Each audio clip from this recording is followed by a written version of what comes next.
Hello, everyone, and welcome to tonight's episode of Call of Cthulhu, Masks of Nyarlathotep. My name is Alex Xander Rubitsky, and I will be your keeper of arcane lore. You may just call me the Keeper. We are resuming our ongoing campaign in the world of the Mythos, the legendary Masks of Nyarlathotep campaign scenario.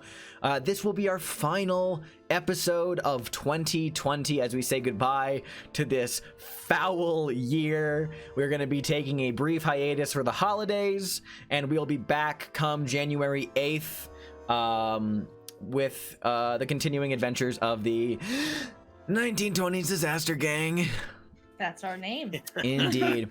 That's our fucking name. I am joined, of course, as always, by my wonderful cast of friends from Internet Remix. I am joined by Atwis. Hi everyone, it's a pleasure as always. We got Upgraded Moon, also known as Jordan.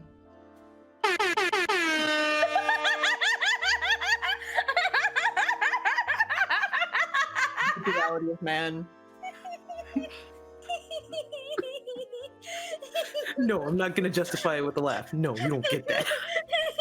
Moving on from that shit, we got the Brother Dingleberry, Bro Dingles. I've been thrown for. I was gonna say something about like, did you get your spoons or something? But now I'm just like, I can't. Yeah, really just thrown. It's like an air horn car wash through the old cranium. Where am I? What's happening? A week later? Who's Lester? Anyway. And last but certainly not least, we are joined by Kristen Trzynski. Hello. Split Guardian, everyone's favorite man who should be dead, James O'Connell, is running late to the stream tonight. Hopefully he'll be joining us pretty soon, but we're just gonna be moving on for now, so hopefully he gets his spoons. So Hopefully he gets his spoons? Hopefully. Wait, what's with the spoons? I don't know, bro started it and I'm continuing it. Okay. Okay, so last we left off, the gang made a visit to Juju House, where they met the owner, proprietor, shopkeeper, the wizened old African man, Silas Nakwane, where they peruse the artifacts and fetishes on display. Sybil seeing many occult interesting items, and James and Mason put the grill on old Nakwane, where James asked him some questions while Mason was also kind of casing the joint, which Mason found, or rather saw, that behind the counter there was a little rug, and there was a notable little divot, little dip in the rug.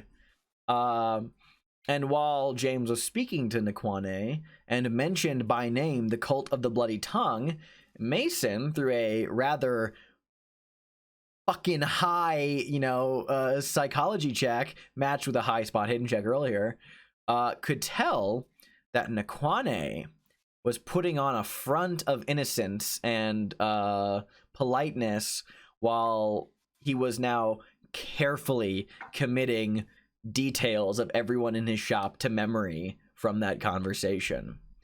In addition to that, the gang got a meeting set up with Hilton Adams, the man who last fall was arrested for the murders in Harlem and in the immediate vicinity. Set up for them by Rebecca Schosenberg, who will not be accompanying you. And Sybil went about setting up a meeting with Erica Carlisle, the millionaire sister of the air quotes question mark late Roger Carlisle. Jury's still out on that one. And they decided to lump their visit to Westchester County into 2 different opportunities. First, to go visit Hilton Adams at Sing Sing Prison, and then to go get tea with Erica Carlisle. And also various wonderful bits of role play between players, between Sybil and Kit and Mason and James and Aaron and Sunil, all very excellent. But yes, someone, because I have forgotten for the last 2 sessions in a row. What day is it? Okay, so because at the end of last session, we said that we said that there was nothing else that was going to happen for the rest of that day, and that the next day we were going to have you guys travel up to Westchester. Tomorrow, Wednesday, the 21st of January. Thank you. Wednesday, yes. So we are kind of on the tail end of the 20th. We're going into the 21st. Excellent. Thank you very much. Cool. So yes, after the Sunil Aaron museum visit, were there any additional things people wanted to have going on the rest of Tuesday afternoon into the evening, or are we ready to just kind of move into Wednesday for the trip to Westchester? I'm ready to move on. Yeah. Okay. Very nice.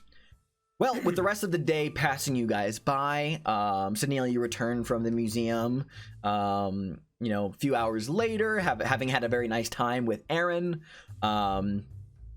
From there, everyone's back at the plaza, kind of enjoying a little bit of downtime.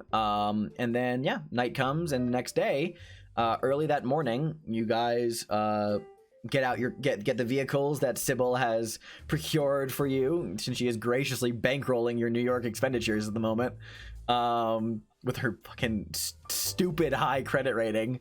It's fine. Everything's fine. But yeah. You guys have 2 cars, I believe. So you guys set out that morning to begin heading north out of Manhattan to take like the hour or so trip, 30 miles north to Westchester County. So yeah, can I just get an idea of like who's in what car?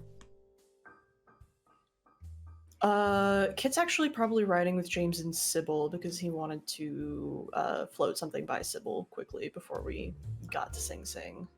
All right. Sure. That means Sunil and I are car buddies. Car buddies. Oh, God. At last, some alone time between Sunil and Mason. The most important. The last time they were alone was in jail. Well,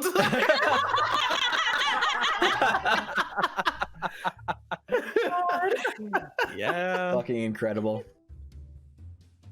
So yes, okay, so then the other 2, and so focusing on the car with Kit in it, take it away. Yeah. Before we go into this whole interview thing, Sybil, there was something I was meaning to bring up, and it's a bit of a delicate thing, but Mrs. Adams mentioned that Mr. Adams's legal defense fund had run completely dry. Do you think that... Oh, that's very fixable. With his permission? Yes.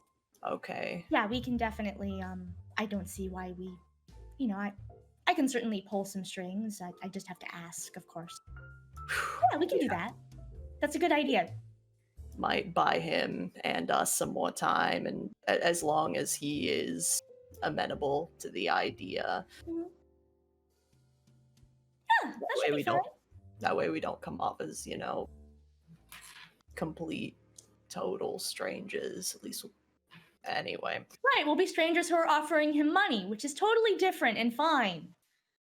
Yes, exactly. I mean, that works for me all the time, so I think it'll be okay. Right. I think we're good. Cool, excellent. Yeah, in your double set of cars driving up north, leaving the hustle and bustle of Manhattan behind you as you cross over onto the mainland, up into Yonkers, following along the Hudson River, as slowly the environment surrounding you guys outside your car windows begins to change from large, midtown buildings to west side kind of like townhouses, Washington Heights apartments and tenements across the George Washington Bridge, and slowly as houses and neighborhoods shrink into more and more trees and countryside, dotted and spattered with other bits of small town scenery, both on this side of the Hudson and on the Jersey side. A dense coat of snow hanging on the landscape here. Really, the roads just being clear. Everything else is just packed under the trees, kind of buried under heavy, their branches bending and kind of straining under the weight of all of the last few snowfalls from the past couple of weeks. Fuck you, it's January month. Yes, exactly.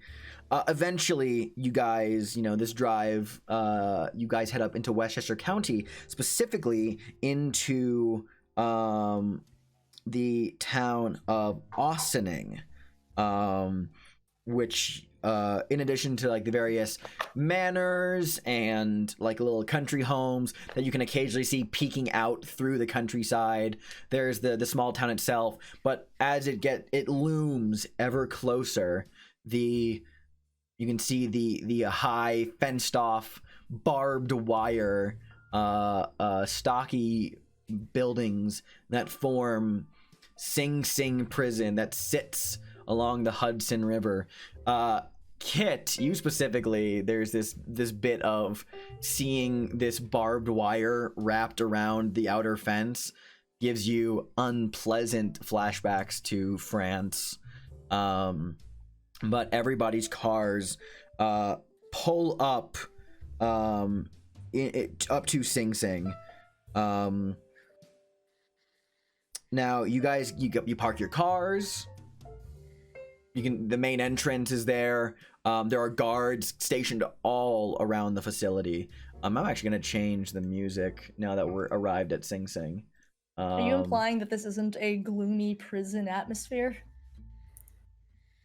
I'm gonna go with our standard investigative track. Woo! Because it is a whole vibe. Boom, boom, boom, boom. Do you guys have any word to share with one another on the walk up to the main entrance to Sing Sing prison, or are you guys just kind of walking inside? I guess before we go talking to him, we should probably consider what we want to say. Yeah, that's a good idea, as well as who would be taking point, so to speak. Well, I'm offering him money to help with his legal battles, so there is that. There is Alright. indeed. But I don't really, I've just got money. That's all I've got. So Okay. We could also talk about specifics about what the police were saying to try and get them to stop what they did. Something that's a little more, in detail. Because, he's already in jail. Doesn't seem like he has a whole lot else to lose if he spills all the beans. that's true. Keeper, I have a question. Yeah, what's up? This seems like something Kit might know. Mhm. Are interviews between visitors and prisoners, are they closely monitored? I'll say that since this is, I mean, prisons differ. I'll have this be a no roll from you if you want to give me a knowledge check, which I believe is just your education score. Sure, give me a second. Yeah, just give me a no roll and we'll see if Kit can pull that from the old cranium. Oh, very nice.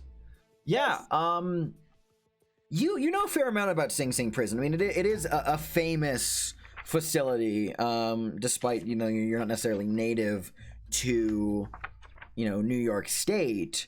It does carry a reputation with it.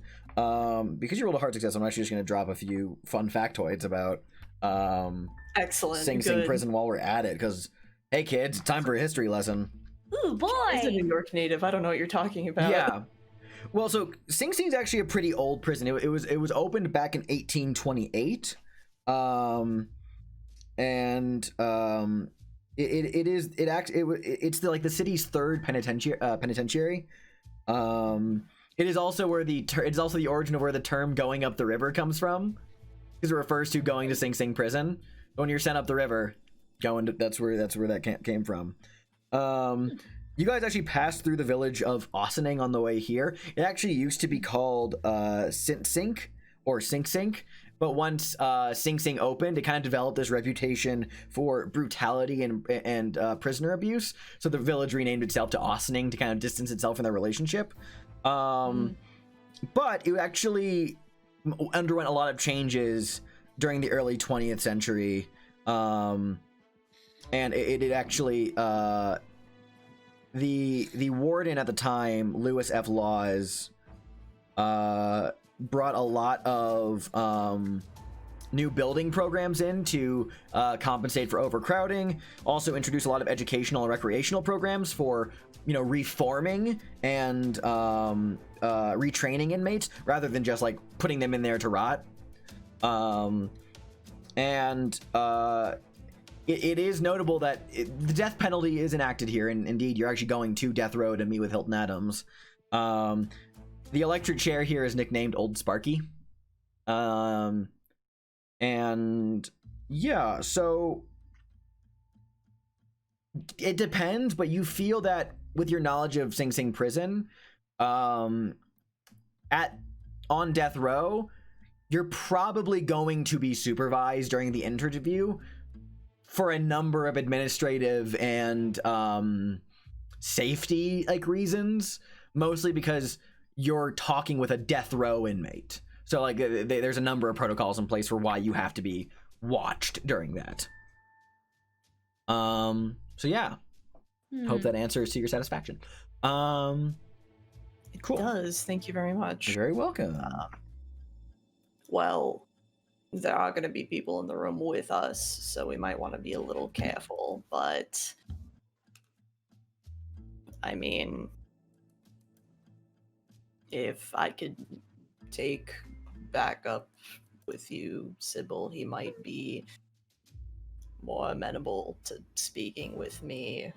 Who knows? We'll see how that is. Just to bring clarity to this really quickly, Rebecca did make this interview so all of you could be in there if you wanted to. So right. So just making sure that you all know, not all of you have to be in there, but she made it so that she arranged that all of you can be if you so choose. So yeah. Gotcha. Yeah. Yep. I think in this case we're talking in the sense of we have a propensity to have one person kind of head the questioning. Sure.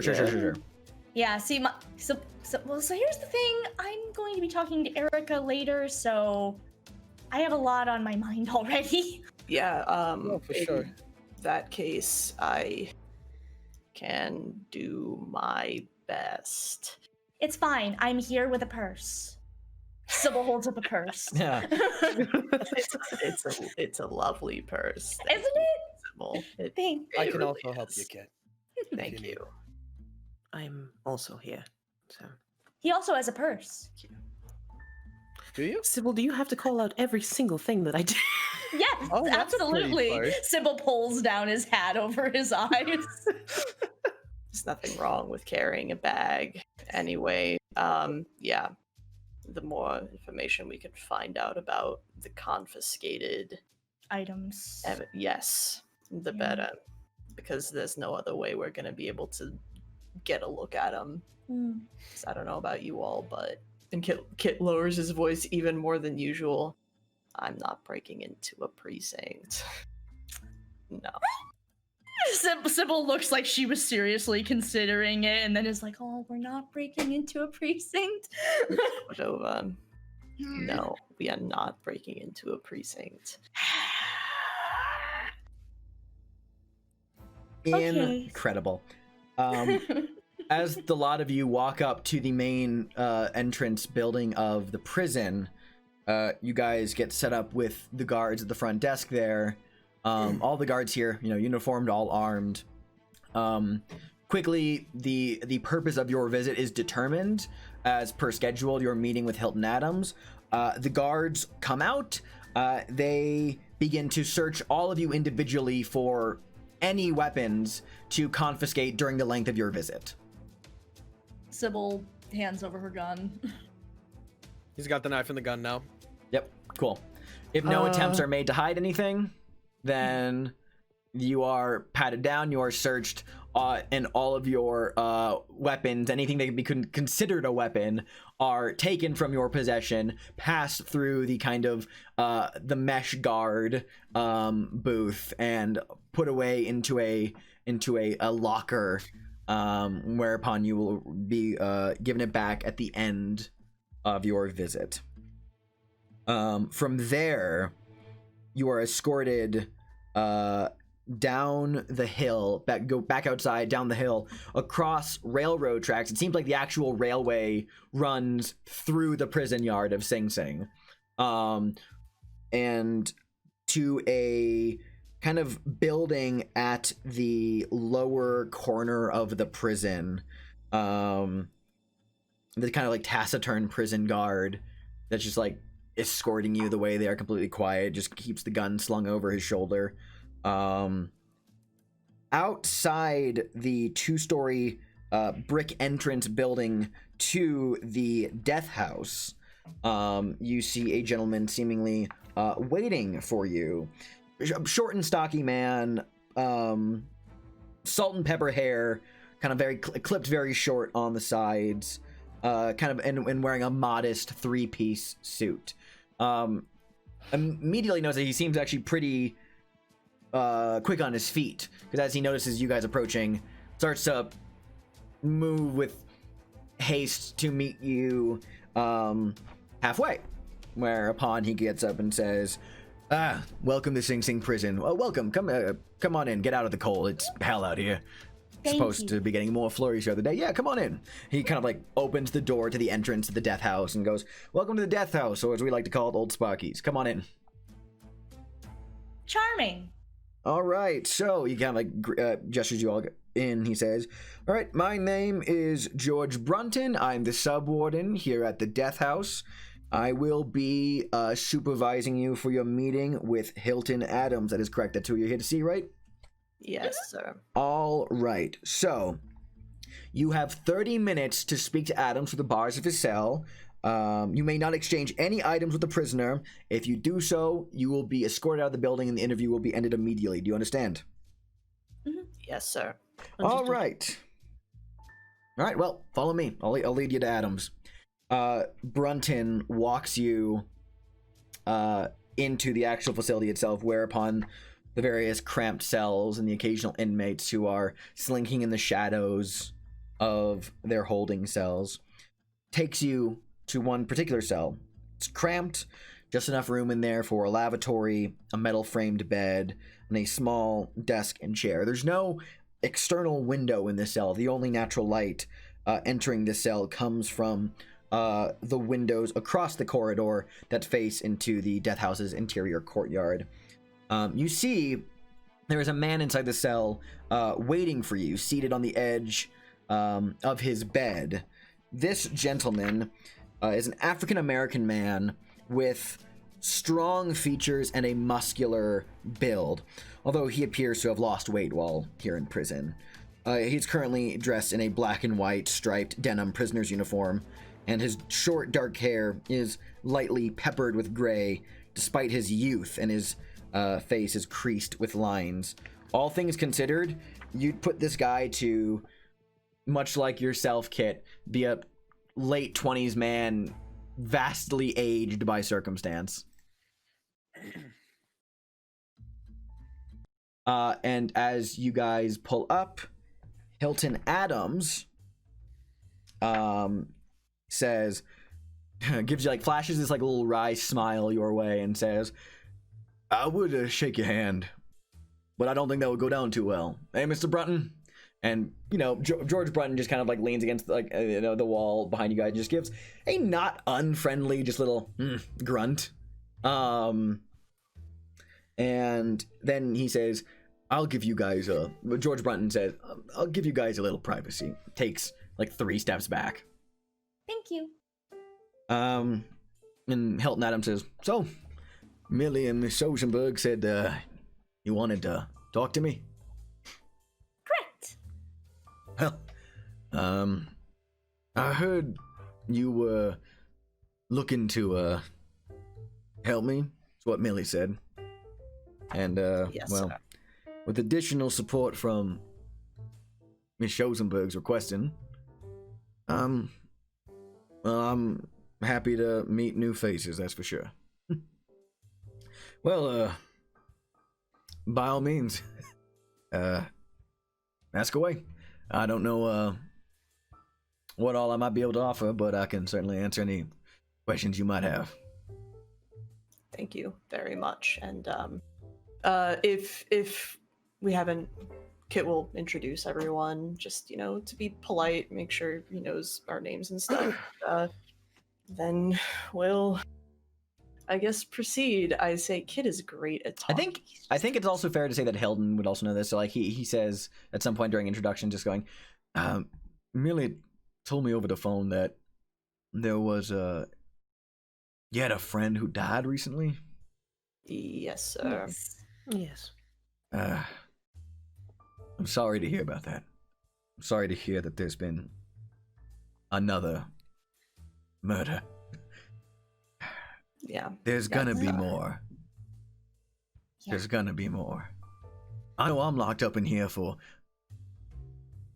a lot of reasons. But if whoever's behind this ain't stop, it's not gonna stop.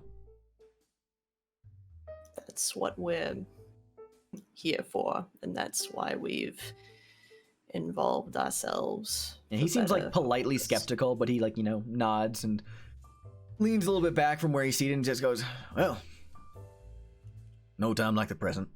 Might as well No time. ask your Time questions. like the present. We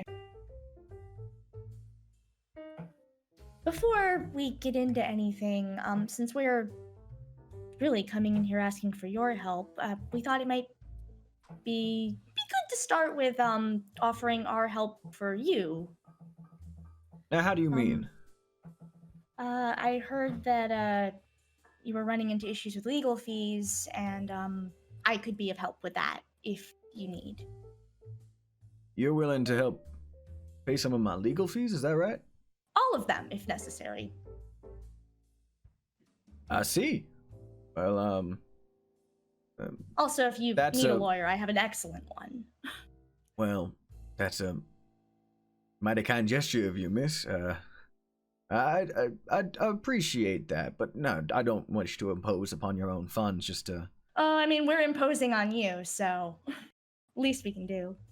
oh well, I'll certainly consider it if your money's good. And I don't mean to discount your offer. I really do appreciate it. Not sure how much it would be of help. Things are not looking too good for me. But that's just where it stands at the moment. Well, we'll see what we can do. All right then. Money changes not everything, but an amount of things. Sure.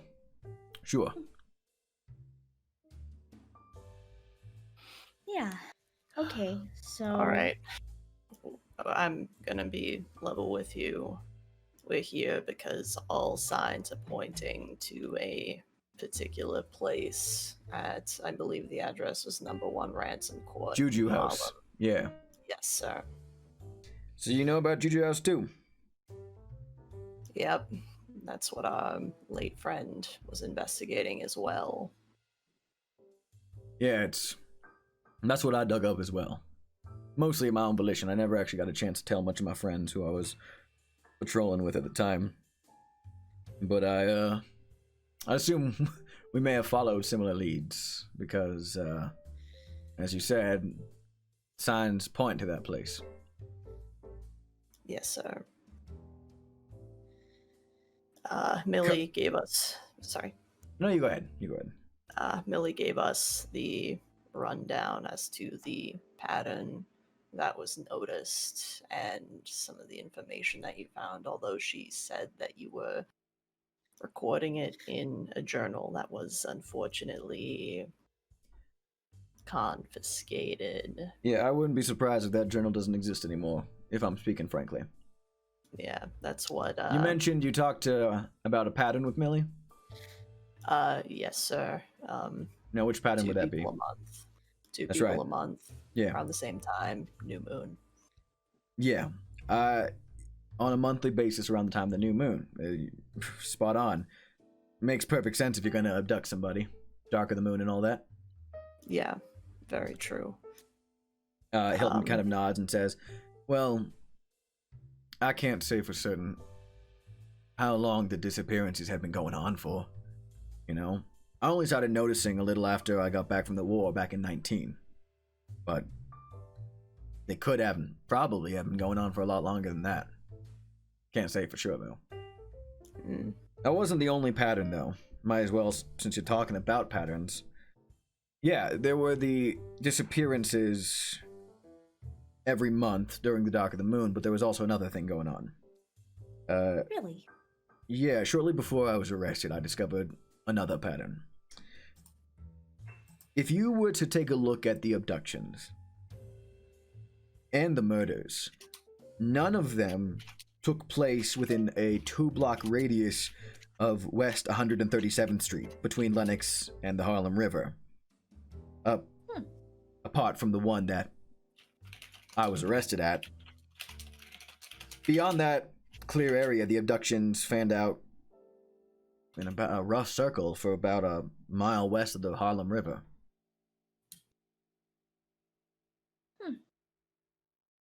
Yeah, I mean all the locations were like spread out and sometimes cross over into the neighboring police precincts.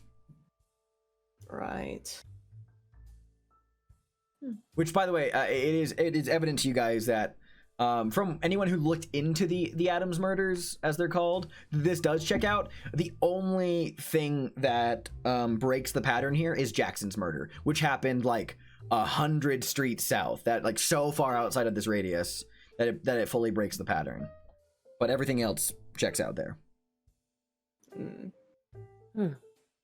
Well, it seems like either our late friend was getting far too close, or we have a copycat. I somehow doubt that it's a copycat. Yeah, I think that the cult may have been desperate enough to act outside their usual range. Yes. There was another thing. We did actually speak to some of your friends who you patrolled with. Over at Teddy's? Yes, sir. Very fine gentlemen.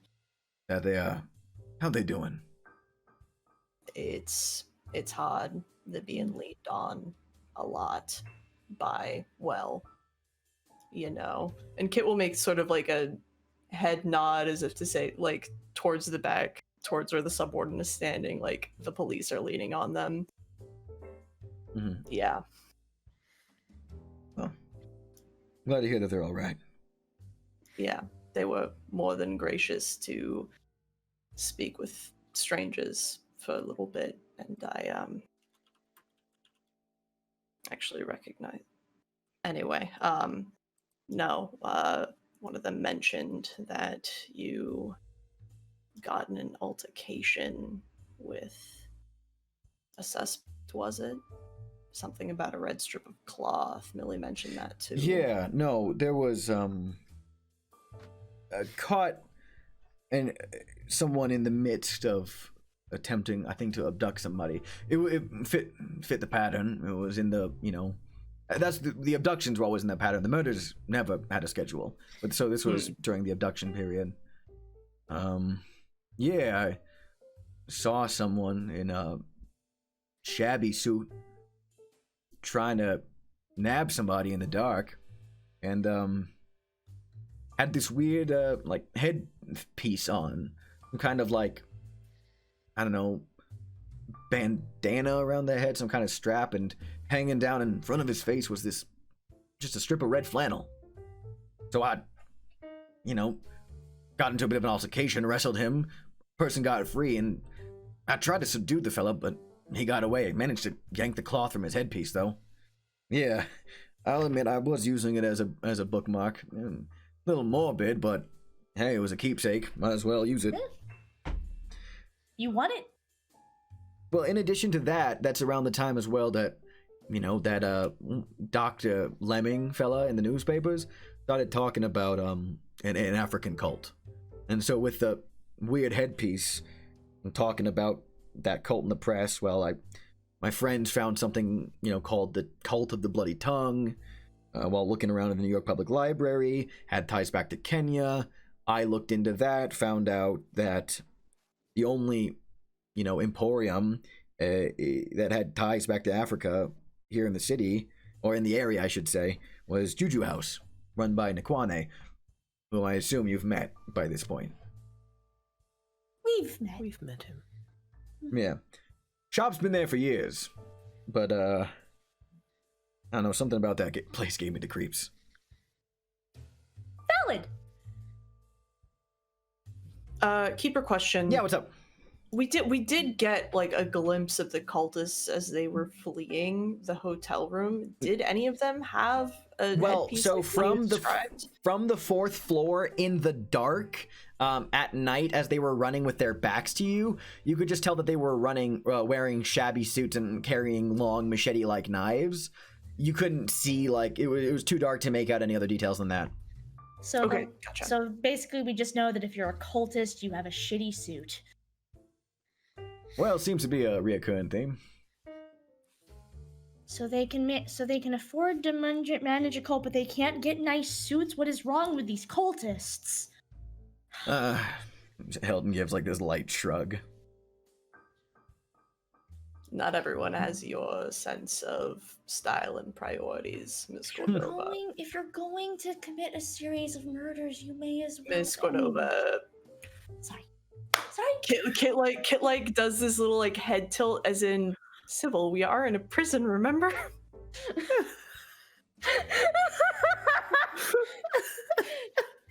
And just sort of no. Right.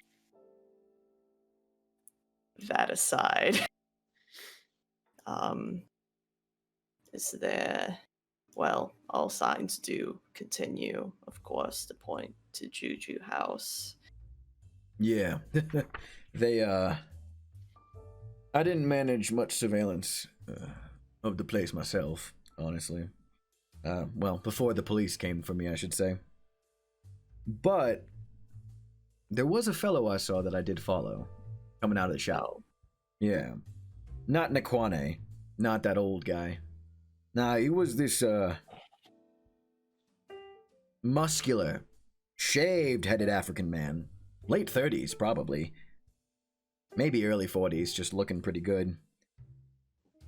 Followed him coming out of Juju House up to a coffee shop over on 139th and 6th, above Fat Maybell's. It's a speakeasy up in Harlem. I kept my distance, didn't want to press for too much, but I talked with some of the patrons.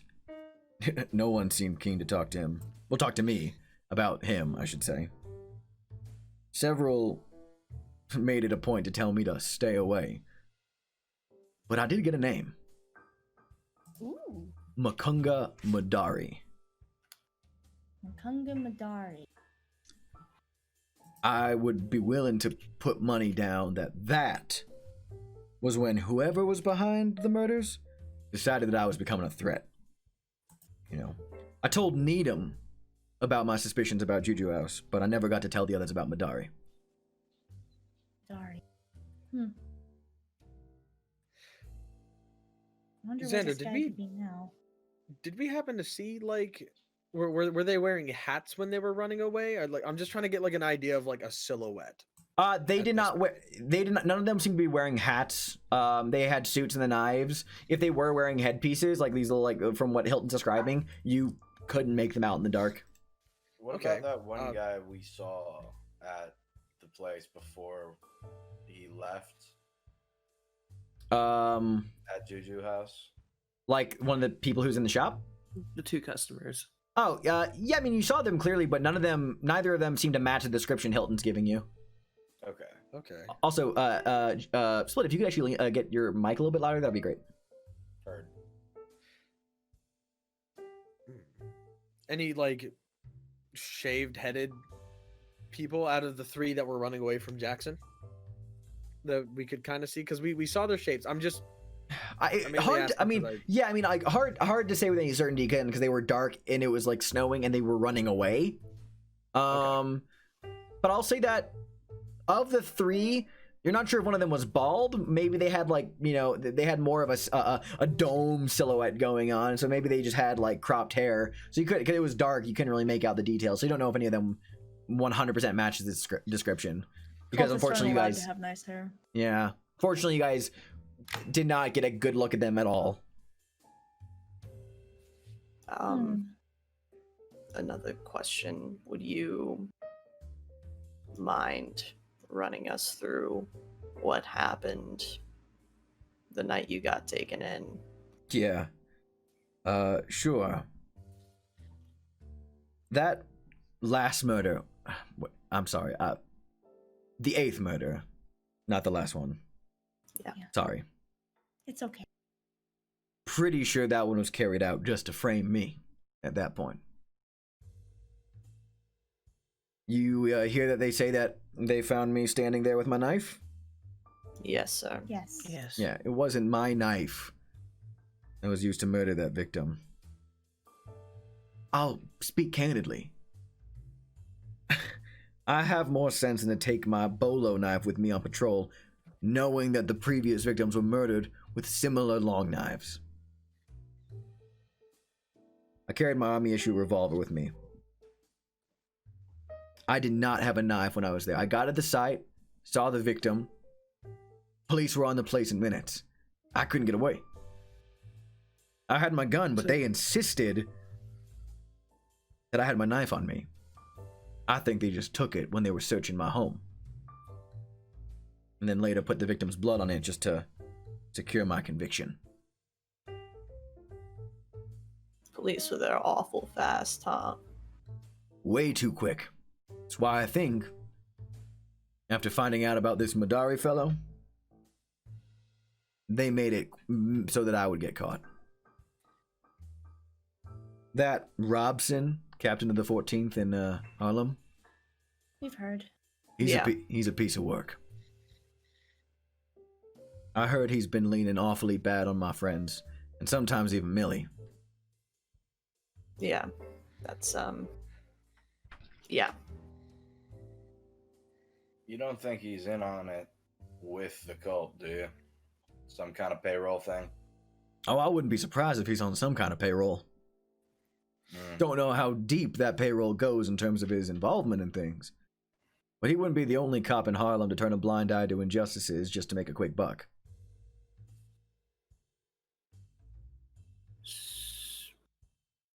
Can you make something slightly clear for me, because I am a little just making sure that I understand what's happening. Sure, how can I help you?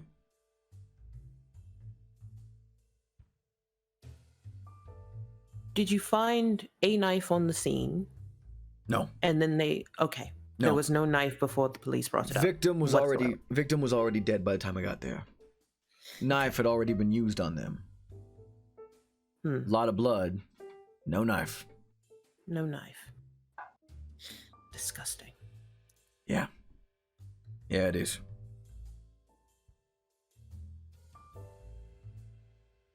If you are prying into this, you gotta be careful.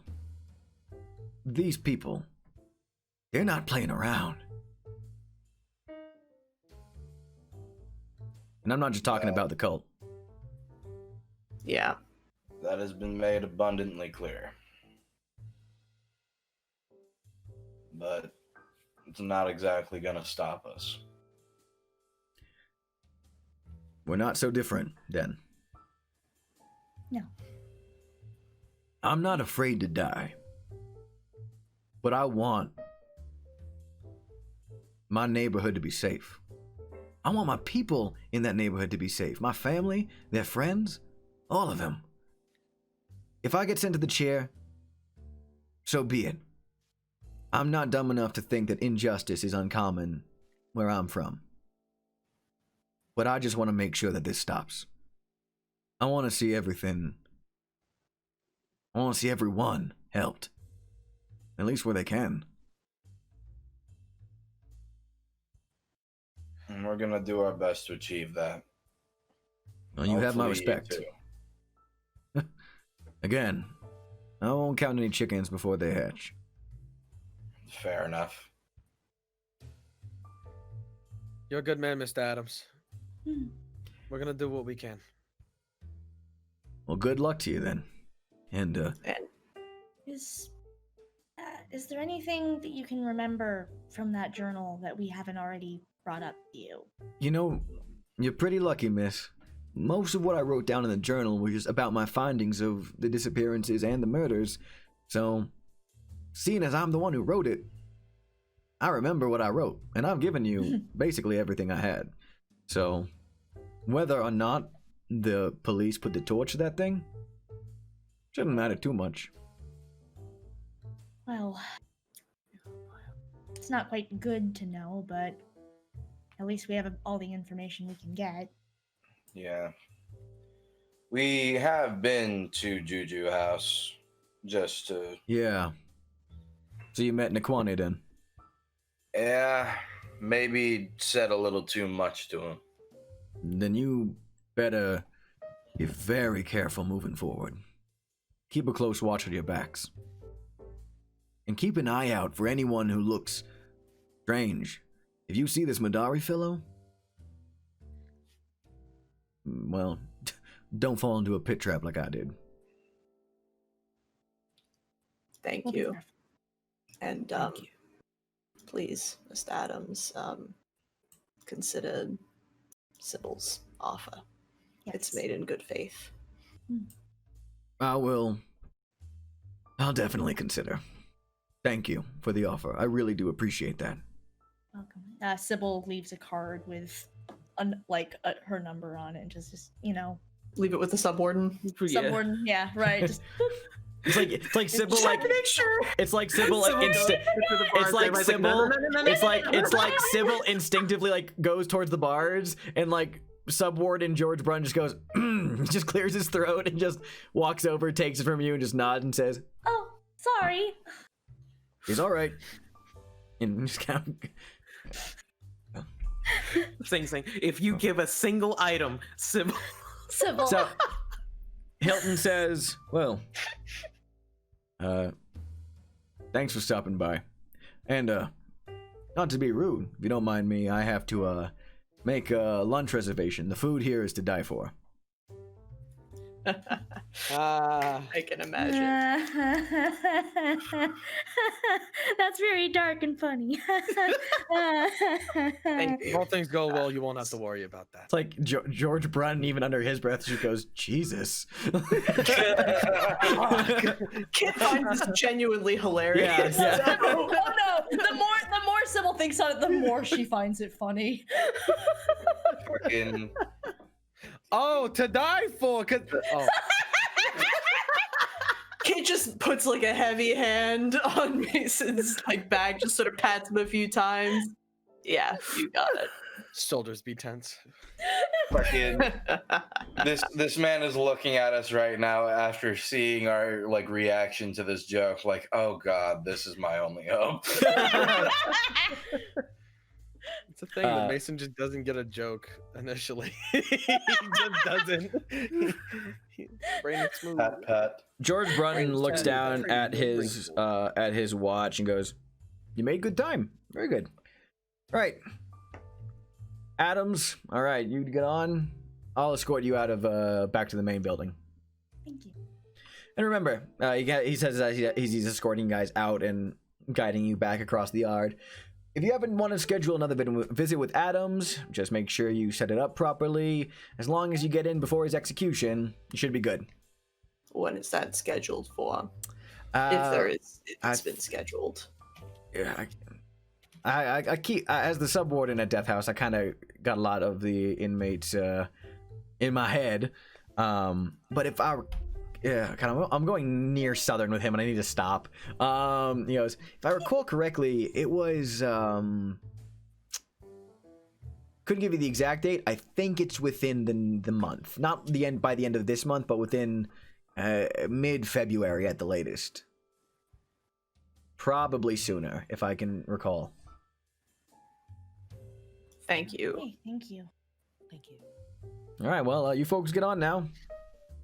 And safe travels wherever you're coming from, and yeah, Godspeed, good luck.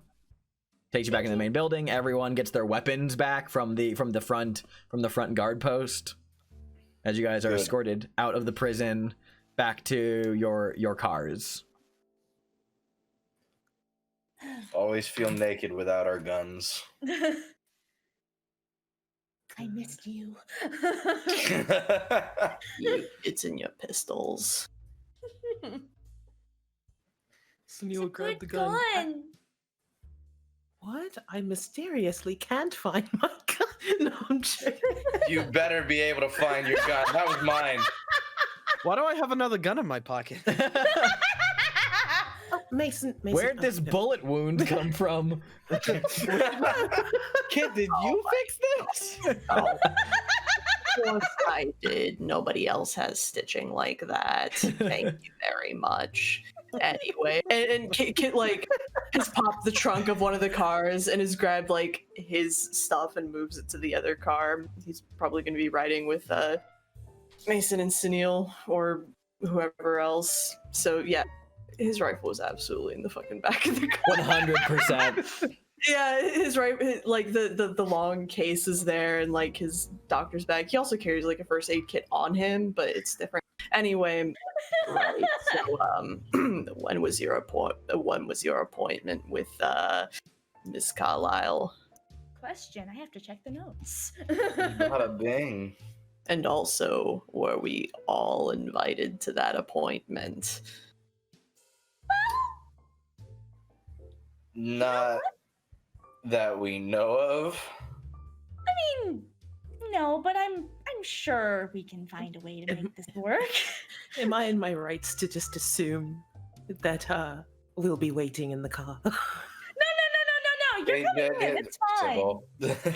We can keep the car running. I mean, I've never met a Carlisle. I don't know.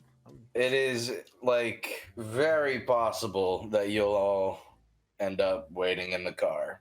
well, Just in case, we don't want to end up intruding heavily. right. We'll wait in the car, and if we are invited, let us know, I guess. Oh, We'll ask at the door and signal you when. Yeah. Mm, I mean, Mason, you're pretty. You can probably go up with them. You think I'm pretty? Kid just rolls his eyes and doesn't say anything and just wordlessly gets in the car. Take that as a yes, and Mason will get into the car. Fantastic. Cool. Well, all right. Oh yeah, you were looking up the time, right? Because I will remind you now. It was at like afternoon tea with Miss Carlisle. Yeah, it was like afternoon tea. Unfortunately, yeah, meet them for tea on the 21st. That's what we got. So you know what? We can stretch time enough to say that like there is conversation betwixt you guys, and just to fill out any additional padding between now and then. So, great. All right. I'm actually gonna change the music because I'm a extra bitch for a second. Tea So- time. Tea time. At some point while we were in the car, Mhm. can I just have like a thing with like Sunil and Kit for a minute? 'Cause we're in Oh, the car. by all means, go off. So Mason is sitting in the passenger seat. Sunil probably sitting in the back. Kid is driving, obviously. And Mason leans back and he says, "So, Sunil, I heard you went to the museum the other day." I did, yes. That's Yeah, where I you said I was did. going. You did, yeah. You went with Aaron, yeah. Did you happen to Who told you that I went with Aaron? I didn't say shit. Don't worry about that. Don't worry about that. But I No, heard. Mason, were you following me? I heard you went to the museum. Now, did you happen to see your friend there? Was she there this time around? Do you mean my friend, my close companion, Aaron Sullivan? No, not that one. You know exactly who I'm talking about. Who? Kit makes eye contact with Sunil through the rearview mirror and just like is so confused. You know who was your college friend? She's also into snakes. Oh, you mean Jones in England? You? She's in England. Yes. I thought she was at that museum. No.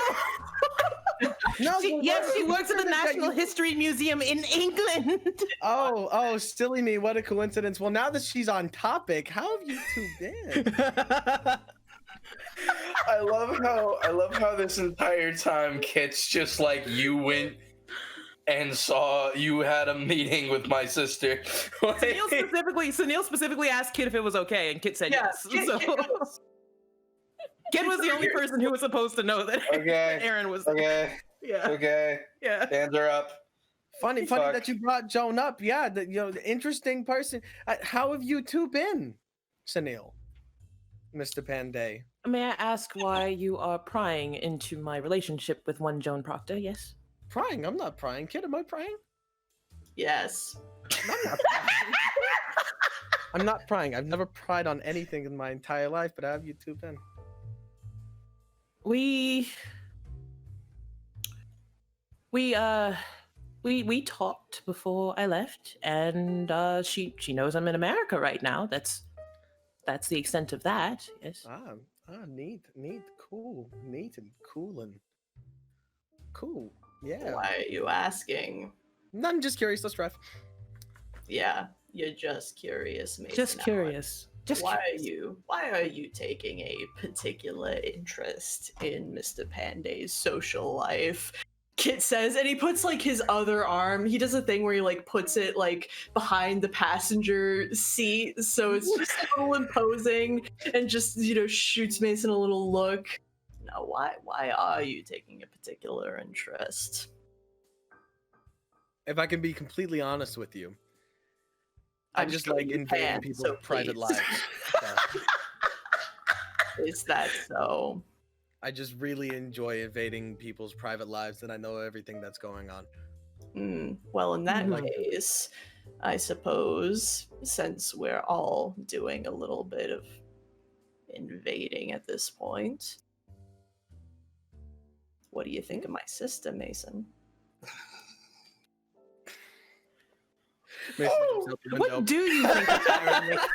Wait, what did he just say? What did he just say? He said he jumps out the window. Mason tries to even pretend to jump out the window, and Sunil from the back Mason seat starts- snatches his back and just goes. Mason starts violently rolling down the window. Fucking grabs him by no. grabs him by the Mason, shoulders, Mason, tucks him back. Mason. Oh God, Mason, what do you think of Aaron? We are fascinated to hear your opinions. Oh, we talking about me now? Or Yes. Is this the talk about eyes Mason are on Hour? you, Mason Allen. I love Play- to talk play about dumb. Mason Hour. Let's actually start from a long time ago. I Play- was about 17 when I first entered the industry. Playing dumb does not suit you, Mason. We both know you're smarter than that. You think I'm smart? Yes, continue, please. I would like to hear the story. Play stupid games, win stupid prizes, Mason. I think your sister is neat. Very, very. Like, jokes. very That laugh, lovely. yeah, that was on character. I think your sister's a very lovely, energetic person. Just like you are, Kit Sullivan. Now I know you're fucking lying. I'm not lying. I think your sister's neat. That's what I said. Is that not what I said, Sunil? You said she was neat, but you also said she was what was the word, Kit? Lovely. Perfect. Perfectly fine. Lovely. What was the second word? Something? Energetic. Energetic. Well, that was true. She was energetic. Oh no. Aaron is very energetic. Trust me, very energetic. Kit, with all where's due the respect, lie? Yes. would you describe yourself as No. typically okay? Flash forward to Sybil and James in the car ahead. I just want to see what's going on up there. Just for a second. For our You know sake. what? It's probably a lot less funny. I mean, Sybil's busy thinking through, like, right now, like, Sybil's kind of focused on, like, okay, how do I talk with my friend about this thing? Sybil's like, okay, so I have to ask this, and this, and this. Would it be weird if I just started out asking about cults? Yeah, a little bit. We should probably actually have some form of introduction first. You haven't exactly seen this person in how many years? It's been a couple years, but I mean, we spoke a bit. Yeah, speaking of bed is not exactly. No. a full introduction. It's there's more to it than that. We were friends. They were, some of the few that I had back whenever. It's hard, you make friends when you're a socialite, and there are friends who are friends, and there are friends who are friends, and she and her brother were close to that. I was in contact with her when her brother went missing, and we did talk a bit here and there. I just, high society is a little stifling, and being on the road is more interesting, especially when high society involves mysteries that go unsolved. Sweetheart, I'm not questioning your friendship status with the one Miss Carlyle. I'm just saying we should probably try to be a bit cordial first before we actually pull up. Hey, we might know what happened when involving your dead brother. I was going to be cordial. I'm capable of being cordial. Do you think I'm not capable? You're very of being cordial? capable of being cordial. It's just there's a lot going on right now, and I know that you are very quick to jump to the gun when it comes to cults. We can find It's answers not a for- bad thing. You're wonderful. I'm just trying to be tactful. I can be tactful. Then prove Cut it. back to the previous car. Now, why would you ask me something so silly like that just to bring it up? We were talking about Sunil. Oh, we were, but we were talking about friends and talking about. I just really want to. Kit uses his free hand to smack the dashboard to make a sound loud enough to cut through this so people will fucking listen to I'm him. so sorry. Yes, Kit, sorry, Kit. Listen, if it's not a problem, I just find it amusing when you squirm. If you're Kit sort of this little thing where he tilts his head back and forth. I'm just saying. I think you and Aaron would probably hit it off, but as a warning, and Kit sort of tilts his head so he can look at Mason a little better through his good eye. Just be careful. Just be Careful. careful. How do I put this? Bluntly. My sister could break you, Mason. So just know what Oh, you're she getting could into. snap you right in half. Yeah, she could. Mason throws both hands up. Jesus fucking Christ! Well, you just wanted to make sure you were informed. Mason looks like an apple right now. looks like a very nicely shaped apple because his face is just so fucking red. God. Kid just sort of leans over a little bit, free hand once more behind the passenger seat, and just sort of play stupid games, win stupid prizes, Mason. Play stupid games, win stupid prizes. Yeah, you got it. And he goes to twiddling his thumbs, head down. This day was a defeat for Mason Allen. And on that note, on that particular note, the cars, we're going to have them arrive at the Carlisle estate. I'm going to actually change the music here for a second. Let's get this going. Where is it? There it is. Yeah, ladies. All right. Whoa. So, driving from Sing Sing Prison up through the countryside of Westchester, not far. In fact, even as you're driving up the hills of the countryside, you can see an ominous view of Sing Sing Prison up from the estate grounds as you guys are approaching a vast walled off estate, an elegant 3-story mansion surrounded by 5 acres of superb grounds. And surrounding all of this, guarded by a 12-foot high iron fence that is topped with sharpened finials.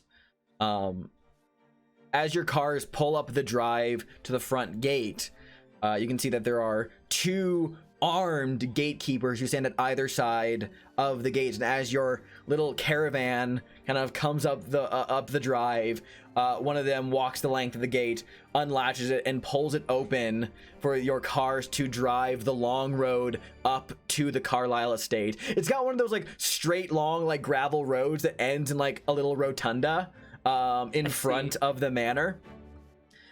You can see that there are other armed men and guard dogs patrolling the grounds on your drive up to the Carlisle mansion. And as your cars, like both of your cars come to stop out in front of the house, various like capable and well-dressed servants walk down the steps from the front door to open the doors of your cars to help you out, to help the ladies out of the cars. Lady singular. And I was gonna say there's one lady. Exactly. That's Mason Sybil. elegantly steps out of car. And all of you are escorted up into the Carlisle mansion, whereas everyone walks inside. The servants take your coats, hang them up for you, and they direct you into this kind of like lounge room. Whereupon, standing inside the lounge, kind of catching the afternoon sunlight that comes in through the windows, Sybil, I mean, you recognize 2 people in here. The first of which is you recognize Bradley Gray, the attorney you met with who set up this this interview. Not Rebecca, Erica's counsel. And then standing next to him, it's been a few years since you've seen her, but you know, she's not all that together that different. The lot of you see standing in front of you a natural beauty. Her skin is clear and pale, accentuated by carefully applied makeup. Her clothes are fashionable, favoring European designers, and her blonde hair is worn in stylishly short, cropped curls. Sybil, you see for the first time in a few years, the one, the only Erica Carlisle, and she kind of steps forward with this intimidating grace almost, and just kind of with the faintest quirk of a smile on her lips, accentuated by red lipstick, she says, "Sybil, my darling, you look wonderful. Come here." Oh, it is so good to see you. Sybil just they walk up and they do like gives you like the like little side cheek kisses. And, Oh, you look wonderful. Oh my goodness, your hair. oh, thank you so much. Recently done. I love the dress you're wearing. The Oh, thank blue. It's you. so fashionable. Thank you so much. And well, the coat's off, what with it being winter and all, but I should, lovely fur. I'll have to show you at some point. Of course, I'd love to hear all about it, Sybil. Now, her one single, well plucked and accentuated. I'm gonna use the word accentuated a lot here. Eyebrow quirks upward and looks over your shoulder to the rest of your friends, and her head kind of gives this little light cock, and she looks down at you and she says, "I wasn't expecting you to bring so much company, Sybil. Who are your friends?" Oh, well, first of all, this is my husband, James O'Connell. She steps forward and holds, like a single gloved hand out to you, James. I'm only assuming from the manner that you've done it. James has had small run-ins with rich people, but he's just gonna go ahead, take the hand, give it a small kiss. Just wonderful to meet you. Yes, it is. And she kind of retracts her hand and cocks her head and looks over her shoulder, past her hair at you, Sybil, and says, "Sybil, I didn't know you had gotten married, and to such a properly shaped gentleman."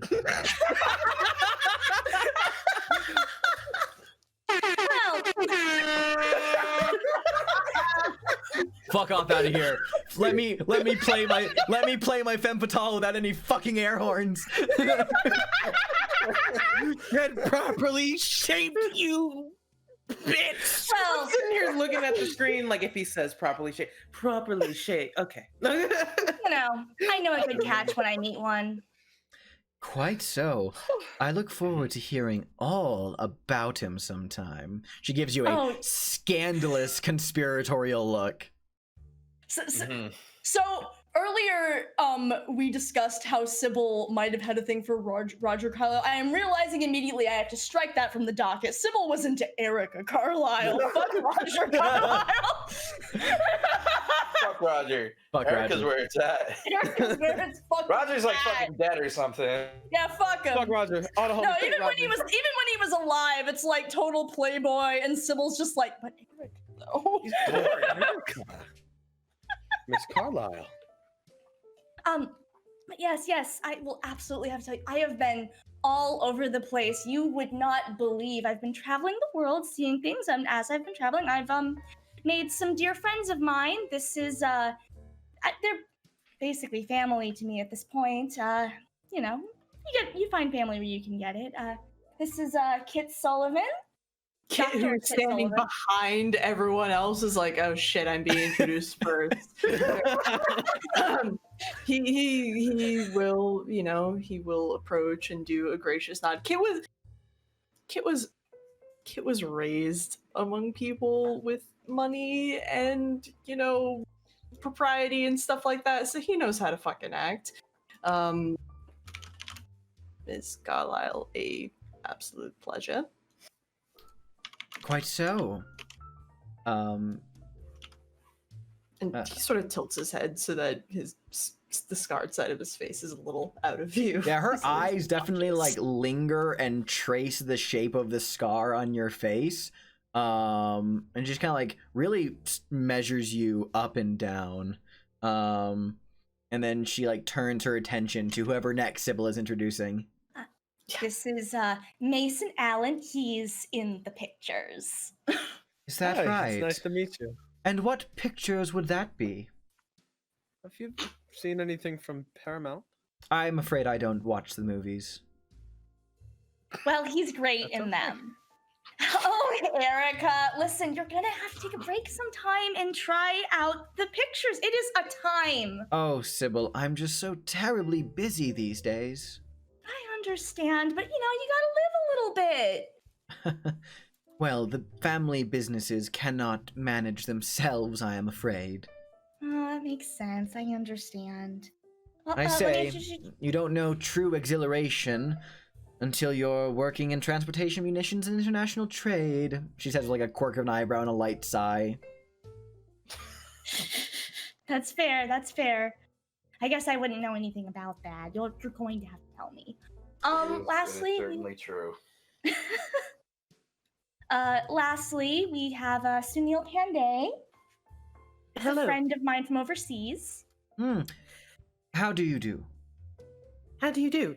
He, Sunil also having been you're around. from Britain, then? Yes, actually. London, England. I see. It's been a while since I've been to London. How is it these days? It's still gorgeous. That much is true. But we put things together. Erica gives a light nod, and you see that Bradley Gray, who's been standing politely off to the side this entire time, kind of just cuts in and says, well, how about we all make our way over to the library, and I'll have some of the house servants bring us some tea and biscuits and, perhaps an abundance of finger sandwiches while we're at it. That sounds lovely. Miss Carlyle, I will leave you to your meeting. And you see Erica says, of course, Bradley. Well then, shall we? And she strides fucking elegantly across the room with such a pronounced but not over-exaggerated swaying of her hips as she strides over off through a set of opulent doors and into the Carlisle Library, awaiting your meeting with her. And we're gonna go to break. Yeah. So we will be back in a few. Don't go anywhere. I am so looking forward to the next half of the show. Oh boy. We'll be right back. The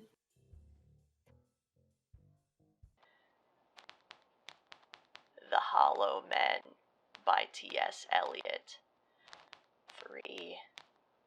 This is the Dead Land. This is Cactus Land. Here the stone images are raised. Here they receive the supplication of a dead man's hand under the twinkle of a fading star. Is it like this in death's other kingdom, waking alone, at the hour when we are trembling with tenderness, lips that would kiss form prayers to broken stone?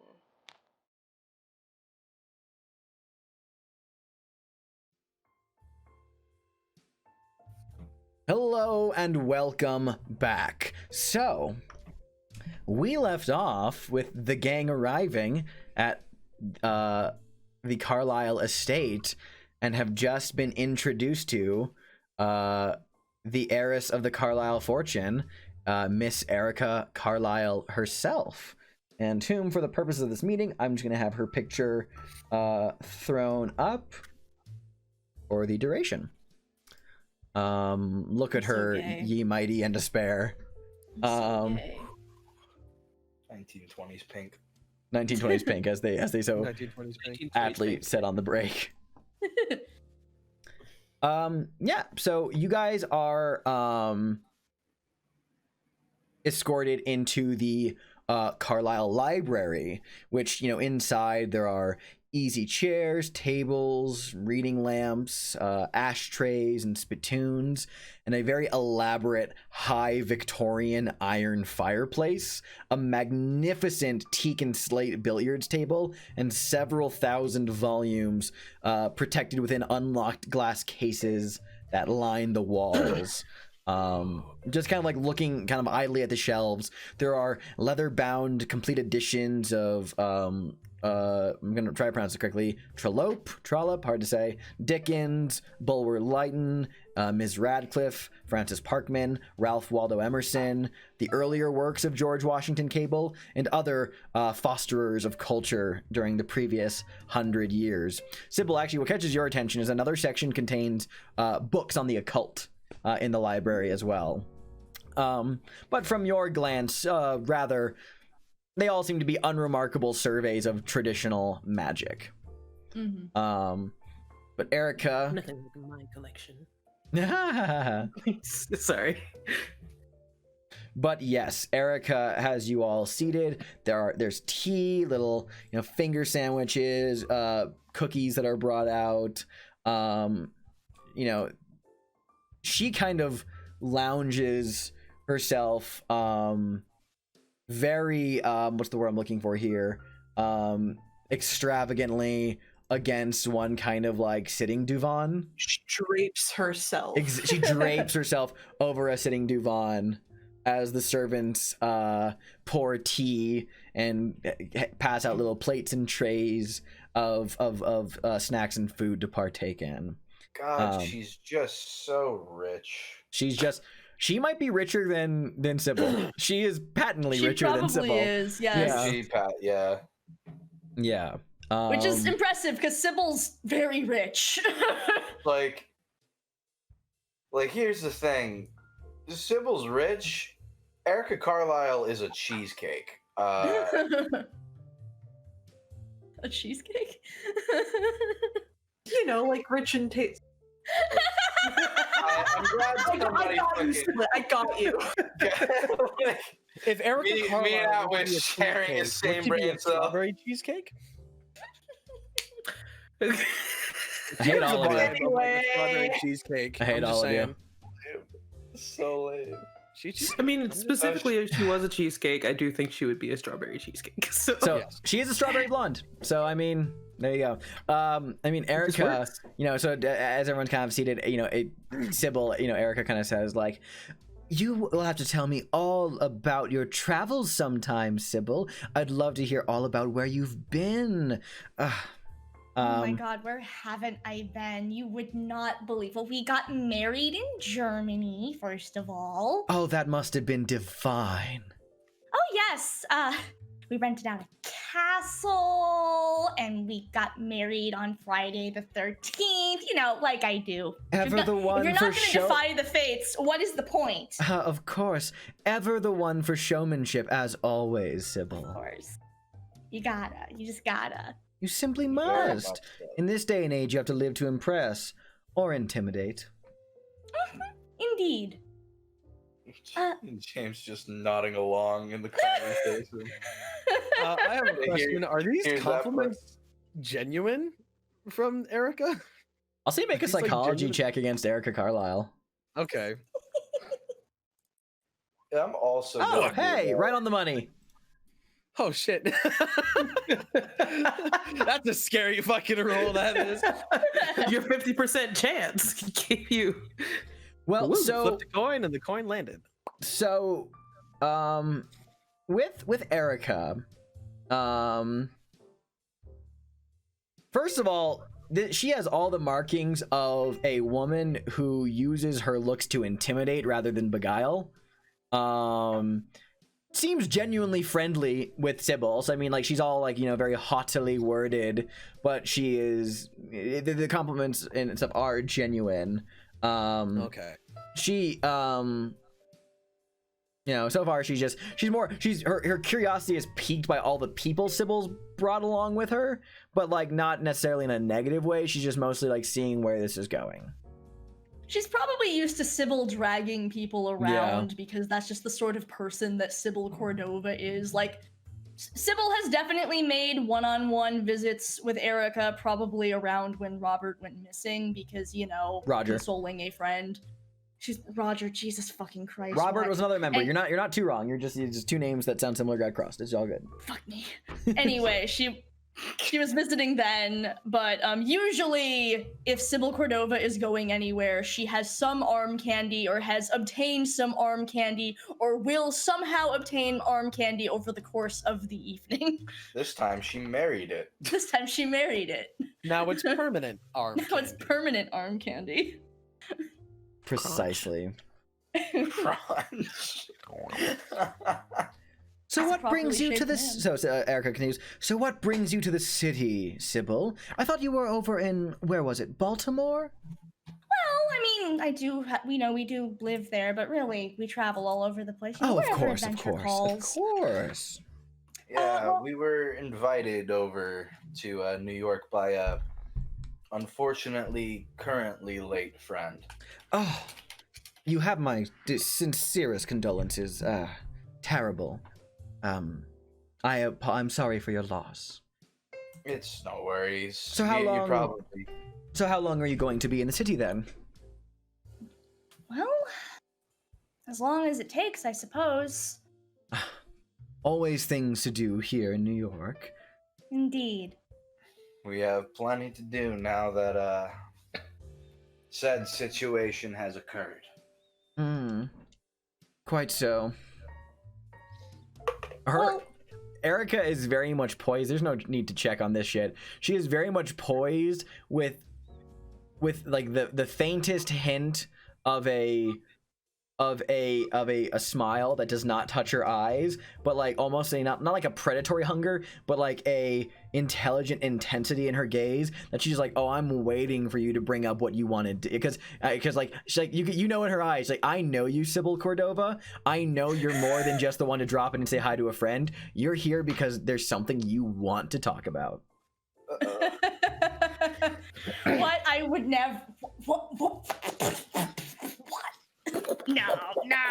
Her right down Please, heel Sybil bag? What? Cordova. So let's dance, Sybil, shall we? Let's dance. It's fine. I gotta point out the fact only reason she hasn't yet is because James said maybe not. Yeah. I mean, And listen, Sybil also would love to catch up with Erica. She's a pretty lady. Of course. yeah, Well, go off. Yes, I suppose I will get down to it. We came here because our late friend, Jackson Elias, was looking into the Carlisle expedition, the disappearance of your brother. She like noticeably like react with disdain immediately to this conversation. I'm like, Sybil, really? That old terrible business? You know I do not like talking about it. It's old I and know. not at all decent. Well, you know I'm not one for decent topics, first of all. But Sybil.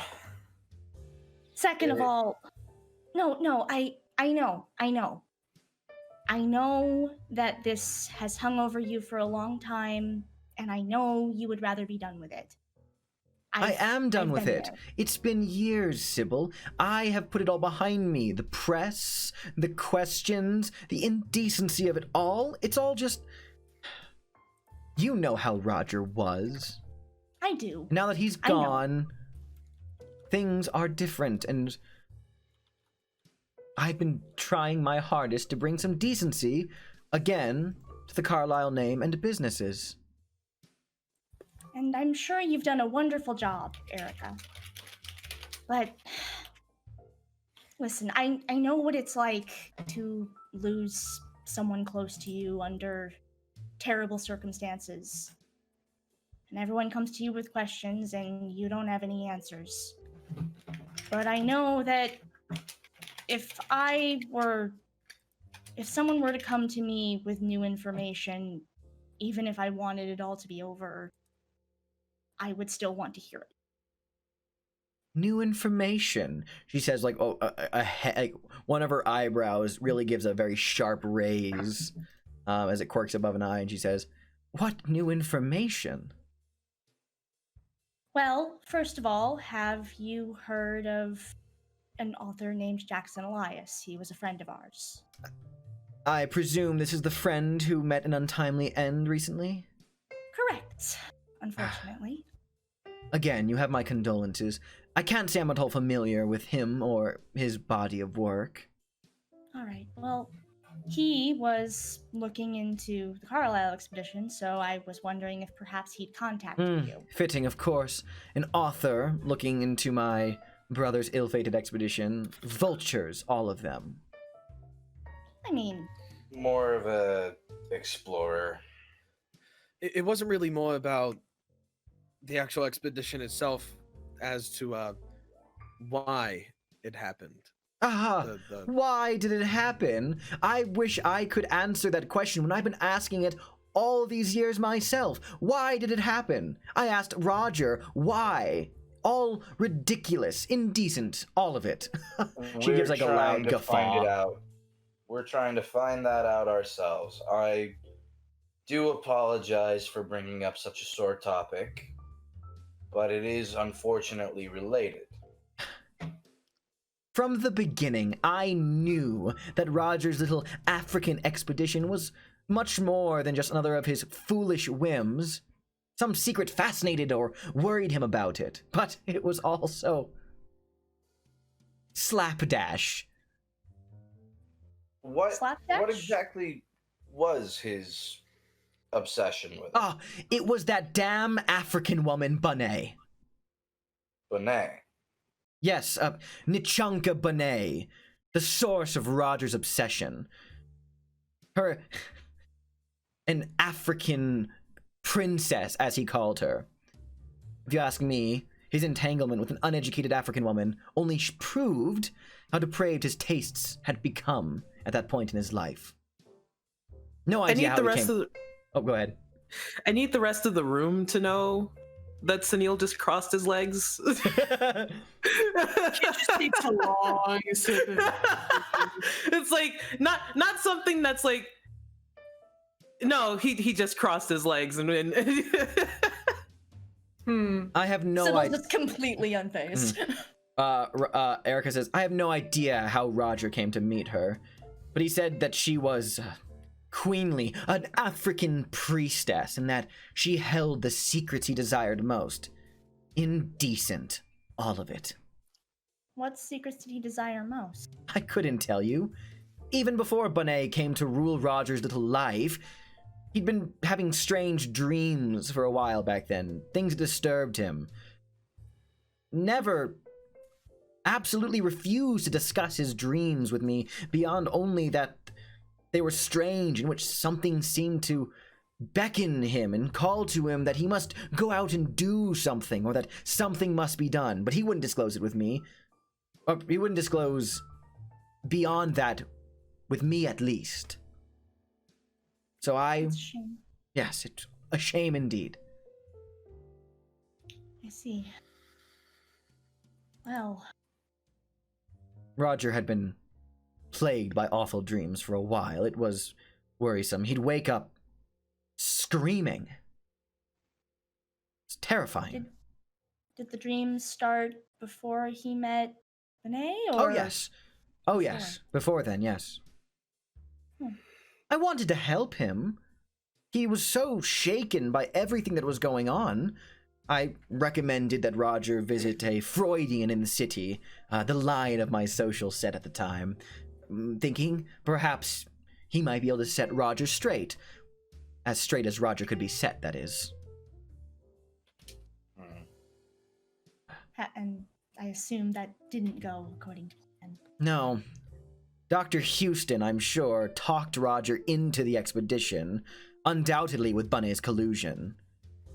In truth, I feel guilty about introducing them in the first place, but it was all Bonet's fault that Roger ultimately lost his grip on reality, coercing him with scandals and lies. Around that time, it was around that time he started to disappear for days on end, then suddenly turn up, wild-eyed and crazed.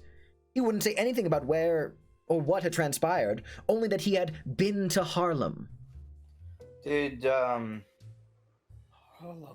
Did Roger keep a journal at all? Roger wasn't one much for writing in any capacity. She kind of like gives a scoff at this. And she says, he'd take the odd note here and there. I'm sure that Dr. Houston had him write here and there while they were seeing each other. Nothing I'm aware of. Any of these notes, would you? No, I can't say that I do. Nor Harlem. have any idea where they would be? I would assume if any of them were on file with Dr. Houston's records, they'd be wherever those records were placed following Dr. Houston's death with the expedition. Right. Because you mentioned Roger becoming more and more crazed, having various dreams, and as odd as it sounds, our dear friend, who is currently late in passing due to, and I want to bring this up for clarity's sake, nefarious purposes. I mean, I wouldn't be surprised at all at any nefarious purposes in Harlem. He was murdered, yes, by a group wielding machetes.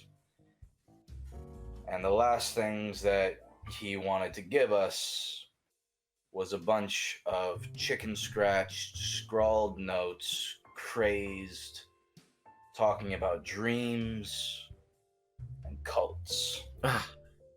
She kind of gives this loud, scoffing groan as her attention kind of like shifts away from the group to kind of like compose herself as her temper is getting a little on the heated side. And what relevance does that have to Roger beyond the coincidence of dreams? He wrote about your brothers, about at least a Carlisle's dreams. We weren't sure if it was your brothers or yours. It was You had any perhaps... dreams? No, Erica?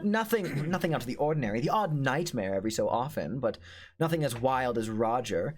I saw Dr. Houston a few times myself, but the sessions didn't really go anywhere. No, if your friend was at all talking about dreams belonging to a Carlisle, they must have surely been Roger's. You say the odd nightmare here and there. Who doesn't have a nightmare here and there? Anything that sticks out? Nothing at all. Anything that, I want Night- to take a psychology check on that. Sure.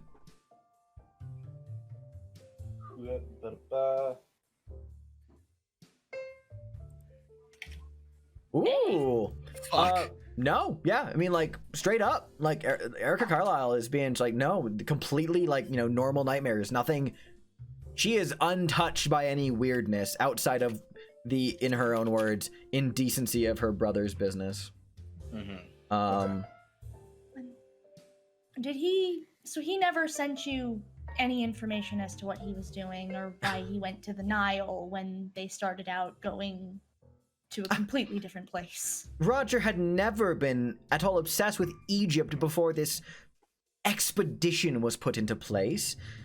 I admit, Sybil, I encouraged the expedition at first, supposing that eventually Roger would come to his senses and see that Bunny and her tales were mumbo-jumbo. Now that all fed into his dream of the Nile, and off the expedition went to go dig around in the sand for nothing. Oh, she was telling tales. How ridiculous. What kind of tales? I wish I could say. Roger was always so reticent to share details of his African queen. What happened to her? I Funny. couldn't say. She went along with him on the expedition. Beyond that, I don't know. Perhaps she's run off into obscurity to go scam other easily tempted, wealthy individuals. So she wasn't among the bodies. Erica, like, shrugs. I can't imagine she would be, though it was hard to just differentiate parts between one another.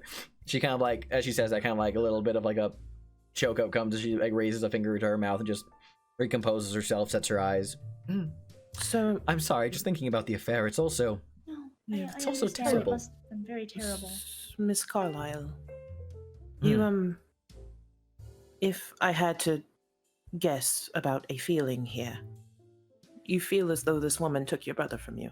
Yes. It's all her fault. She led him on this path, and he was not... You knew Roger, Sybil, at least briefly. We all know he was a bit of a wastrel. He was. Absolute womanizer. That expedition would have been ill-fated with or without her collusion. Roger, out there digging in the desert, and then to Africa! Of all places, Sybil, Africa! It is an odd choice for him, yes. I just... Okay. This is gonna... I again apologize for bringing this into your home. No! We're already so far deep down this rabbit hole, why not go a little further into Wonderland? Was Alice in Wonderland published yet? I don't know if it was. It was. I believe it was, yes. Yes, Yes, it was. Yes. good. My Oh, reference- it 100% was because Sunil had this snake named Jabberwocky. My references are on point. There you go. Right. Well, if you're willing to continue to entertain us, at least in this ridiculousness. Sure, ask your questions away. You said it was hard to differentiate everything, meaning you couldn't recognize. I wasn't there on the scene myself. I traveled to Africa to aid in the rescue, or at that point, I suppose you could call it a discovery of bodies. I never went out myself. I was helping from, as you could say, headquarters back in the cities. It was all of the men and the soldiers and the hired hands who went searching and eventually found what remained of the expedition. But no clear identification. Well, the officials declared that the bodies had been that of the Carlisle expedition. The Carlisle expedition, but not specific names. The officials said that they found the bodies, that they were confirmed dead. Oh, Though in that state, who could truly tell? exactly. There was some. In that state, you couldn't recognize.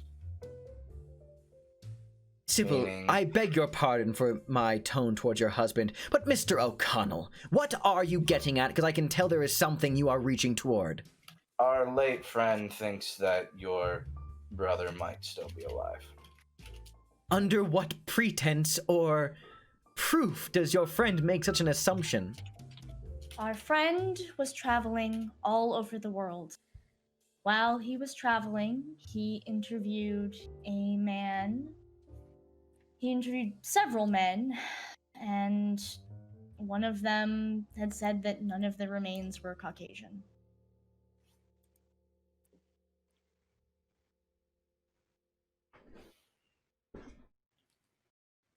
Did She you kind of like know- pauses at that. Go ahead.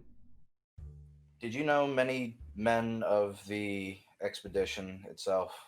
I'm loosely aware of the principles, yes. They'll have to be more specific. Obviously, Roger and Dr. Houston accompanied Roger off to Africa, and so did Jack. Oh, so you did know a Mr. Jack Brady. Oh, Jack was a different sort. Fanatically loyal to Roger. Someone that Roger could always trust. In fact, did you know that in California, Roger's lawyers had saved Brady from a murder conviction? No, Really? I did not. Go Yes, on. this was back during when Roger spent a semester at USC, having before then been thrown out of Harvard, Yale, Princeton, Miskatonic, and Cornell. Roger took interest in the murder case and quickly drummed up a legal defense using our funds and lawyers. Got Jack off. But Jack, despite his checkered past, is a good, loyal man. Wonderfully capable. He served for some time, I believe, as well, in addition to other mercenary businesses, from what I understand of his past. And he was reported dead with the rest, correct? That's right. Alongside So he was that- in Hong Kong? What was that? Our friend ran into a man who was a mercenary and had escaped in Kenya. He encountered him, and this mercenary said he encountered Jack Brady alive in Hong Kong When was long this? after he'd been declared dead. How long after? Me checking my notes. It's like 2 years, I believe, after. It was Yeah, 2 it's like years. less than 2 years. Yeah. Long enough that they should have known. Long enough that they should have known. This report, you're sure that this person saw Jack? That's what he said. Their Said description. that fits they what you just said. actively spoke, that Brady was friendly, and they didn't talk for long, but they had a conversation. She kind of like furrows her brow this and thinks. Like, there's clearly the part of her that's like doubting the veracity of this whatsoever, but is like really like intrigued by the concept of Jack being alive and what that might also lead to. Our friend was looking further and further into this case, you could put it. We're actually at that point where I'm going to change the music to the investigative one. Yep. And now, the last we seen him, he invited us all to New York City to discuss this expedition. And when we got here, we got a phone call. I got a phone call. He was the most scared I've ever heard him in the entire time that I've known him. We walked in on the scene. We saw the men leaving the alley. He was murdered by a group, And we all think he was wielding murdered. machetes. We think he was murdered because he was looking into what happened to your brother. But why would anyone be murdered for looking into what happened to Roger? Because there are nefarious purposes about. Sybil, your husband sounds like something straight out of one of those Pulp Fiction tales. Why do you think she married me? She doesn't say anything. She just quirks an eyebrow and nods. Sybil just shrugs. She's not gonna deny it. Well, all that aside, whatever relevance it bears to Roger or the expedition, notwithstanding. You have questions? I'll do my best to answer them regarding the expedition, though I don't know much. I only know by name the principal members of the expedition. Well, the names would be helpful. Well, there was, of course, Roger and Jack and Dr. Houston. They were also joined by Hypatia Masters and one Sir Aubrey Penhew. See, and this African queen. Yes, Nichanka Bonet. Arrive tomorrow. And you missed.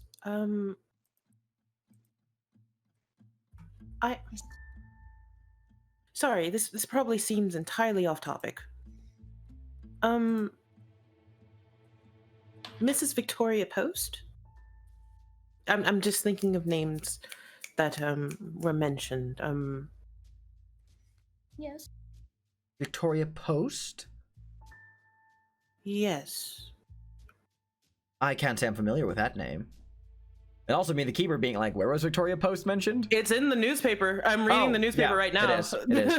Oh, like, can you read the actual excerpt just for my memory? Yeah. Her companion, Mrs. Victoria Post, indirectly emphasized Miss Carlyle's purposefulness by recounting the rigors of the voyage. But considering the fact that, yeah. Okay. Okay. Sorry. It's been a long fucking time since I've got those words for it. So okay, now that I have this in context, I'm kind of just like, she probably just... Let me retcon and be like, oh, she'll say, yes, Victoria. Yes, I've traveled with her before. I'm a confidant and associate, an assistant, if you will. Little more than that, I'm afraid. Mostly always by my side on those certain affairs.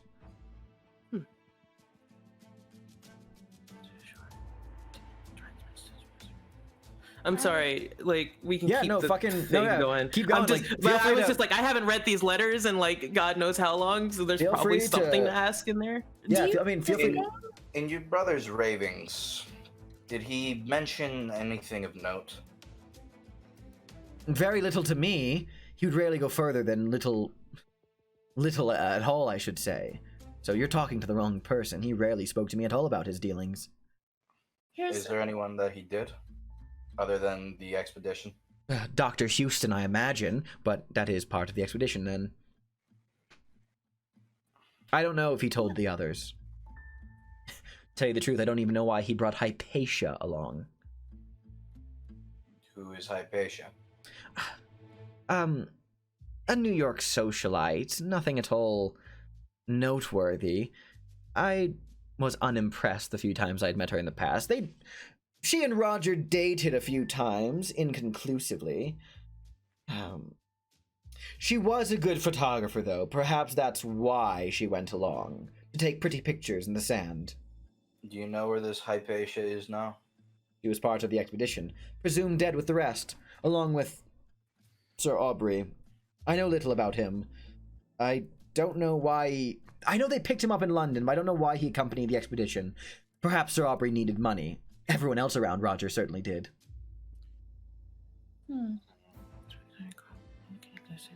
Are taking a ship to East Africa for well-earned rest. So debunked rumors that the expedition had discovered clues to the legendary wealth of the lost mines of... Something about...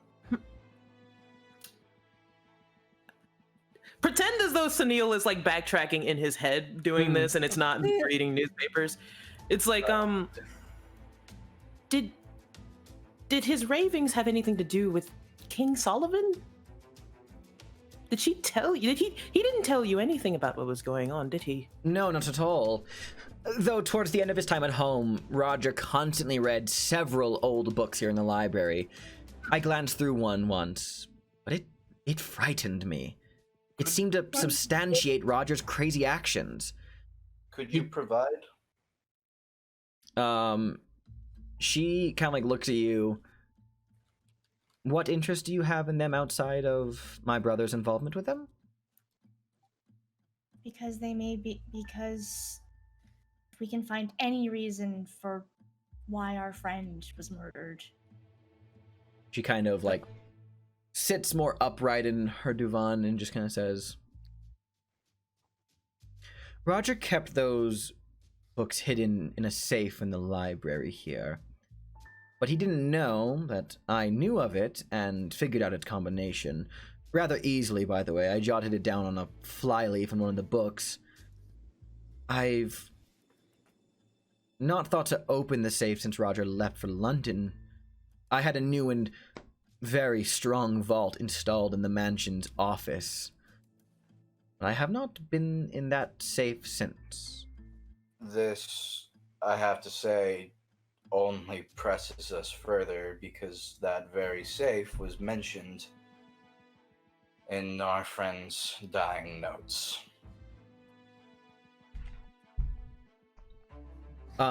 She kind of scans a lot of you, and then her eyes fall and rest on Sybil. Is this right? And let me suppose that your next line of inquiry to me is going to be to ask if you could see these tomes. You know me. I'll do anything for answers. There's a reason we're still in New York.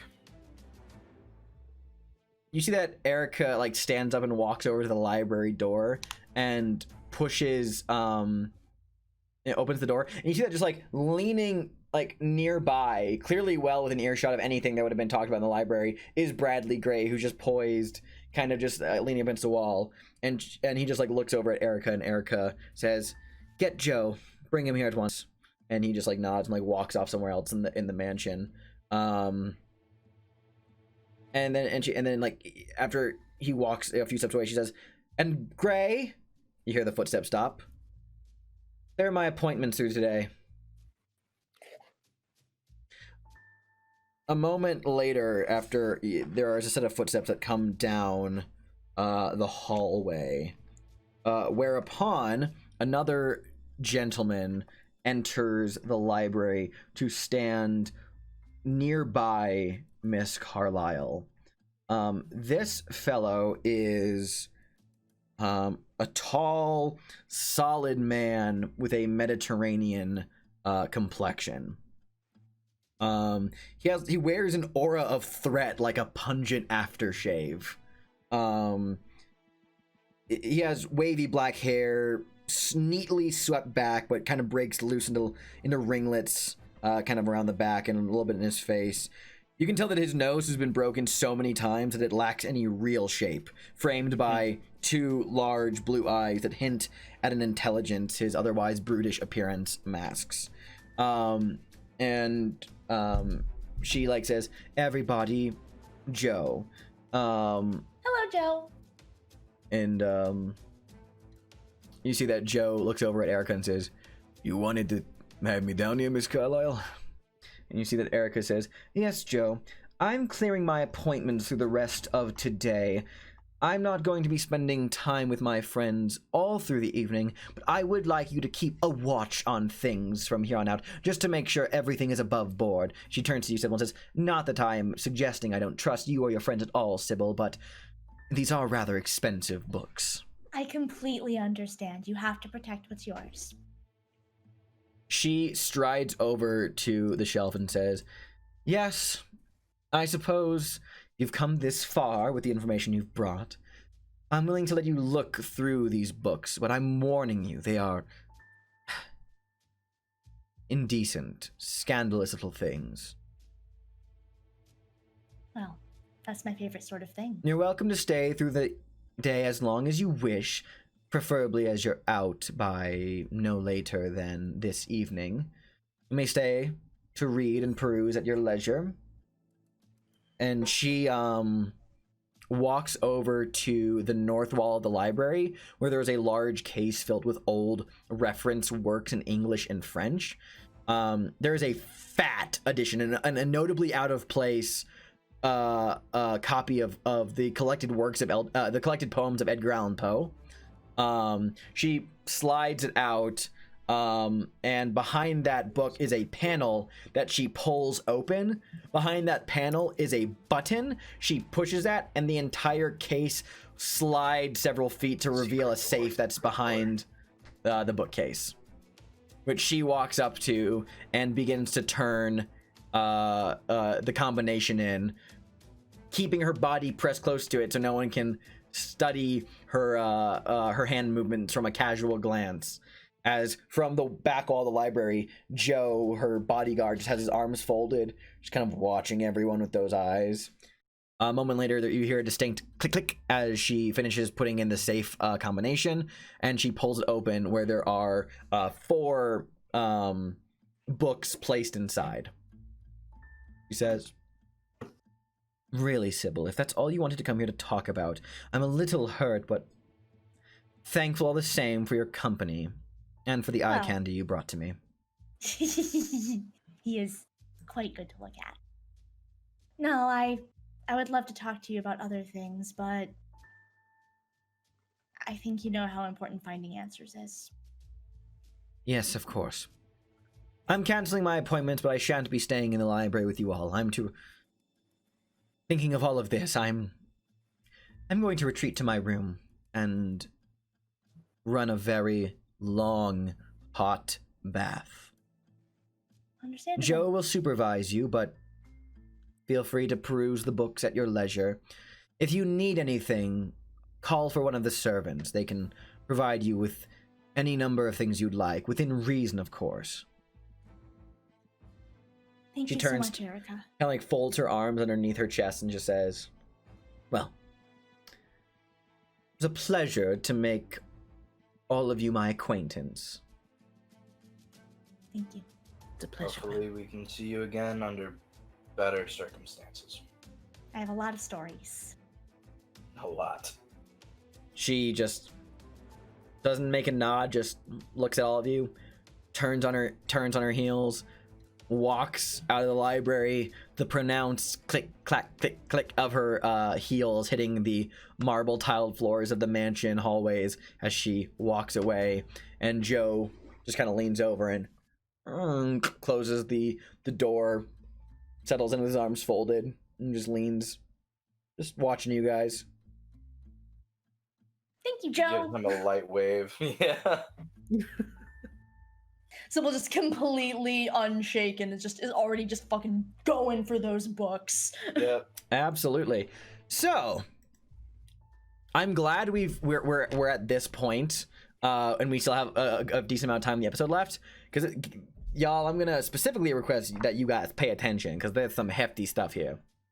His fingers ready. I've got my thinking cap on. I've been sitting here just ready for some shit. Which, okay, so before I go into this, I will read. So I'm going to read a lot of this information out to you guys, but I will also disperse PDFs where necessary, because I made copies of these things just so you guys don't have to you don't have to take extensive notes of these, because I've already written them out for you. That was just Just gesturing. Oh, precisely. Let me get those up. So, there are 4 books inside the safe. Here's what I'm gonna do first. I'm going to physically describe these books in excruciating detail down the list, okay? And then you can tell me which ones you're like hyper interested in to like start with. You can divvy this up, by the way. And I will explain a little thing in a moment. So, okay. Oh, nope, don't open the Word. I want to open the PDF. Nope, not the Word document, the PDF. There we go. The There we go. superior format. Exactly. Don't open the Word. So, let me scroll to the right thing just to make sure I have all of my information correct. Okay, so, first off, there is a manuscript, 10 inches by 12.5 inches, bound in green leather. The cover has no title, only a peculiar pentagram-like symbol seared into the heavy bindings. The title page gives the work's name, followed by a subtitle. And this is like written in like kind of archaic but still readable English. It says, as written in the so-called Narcotic Scrolls, as translated from the Greek by the author together with additional remarks upon that work in the light of new learning. The print is neat, typeset in archaic English. A printer's mark says Trevisa et Fields 1496, but the binding appears to be much more recent. Periodically, just giving like a cursory flip, plates, presumably bearing illustrations, appear to have been carefully cut from the book. Pencil annotations in modern English appear frequently in the first third of the work, usually glossing the more archaic language, but kind of decrease in frequency thereafter. And yes, okay. So that's the first book. Let me describe the second one. The next book on the list is a Parchment Bundle, 10 inches by 15 inches, and approximately 179 pages, which the pages themselves are obviously old and have suffered from both the elements and the negligence of past owners. And don't worry, all this information is provided on the sheet. The most obvious damage to the work is that the back edge of each sheet is ragged. The work is handwritten and copiously illuminated with grotesque faces, obscene marginalia, and a reoccurring curious sigil resembling a Triskelion, and occasionally an upside down like Ankh. While it is obvious that Roman characters are used, the condition and age of the manuscript makes the languages difficult to determine. All right, next book.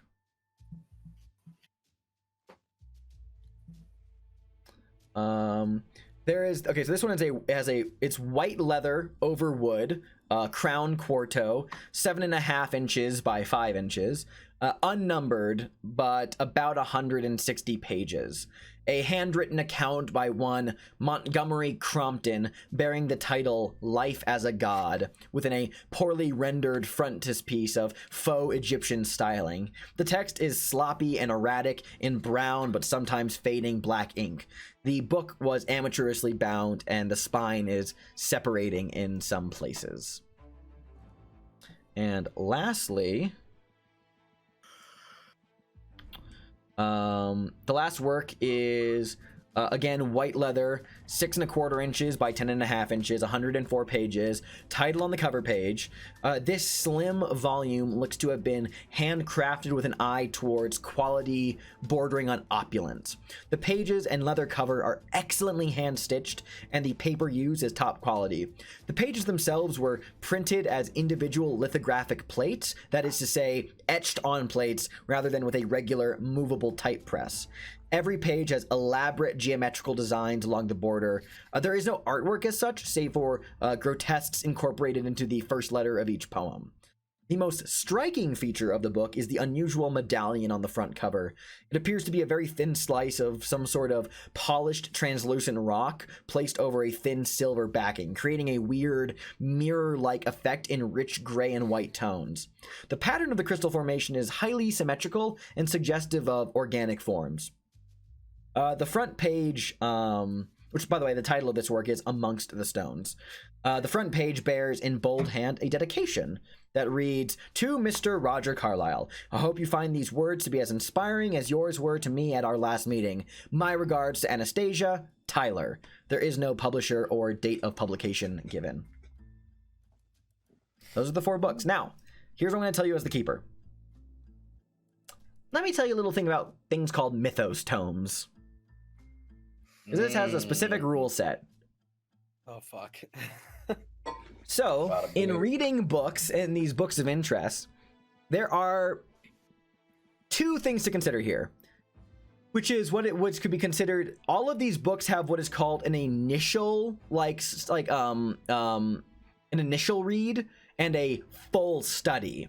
Now, an initial read is up to my place to determine how long that takes. Because you guys have like the full evening available to you, it is reasonable to like complete a skim reading of all of these works, but like only if you like split up amongst yourselves. Only one person can be working on a book at a time.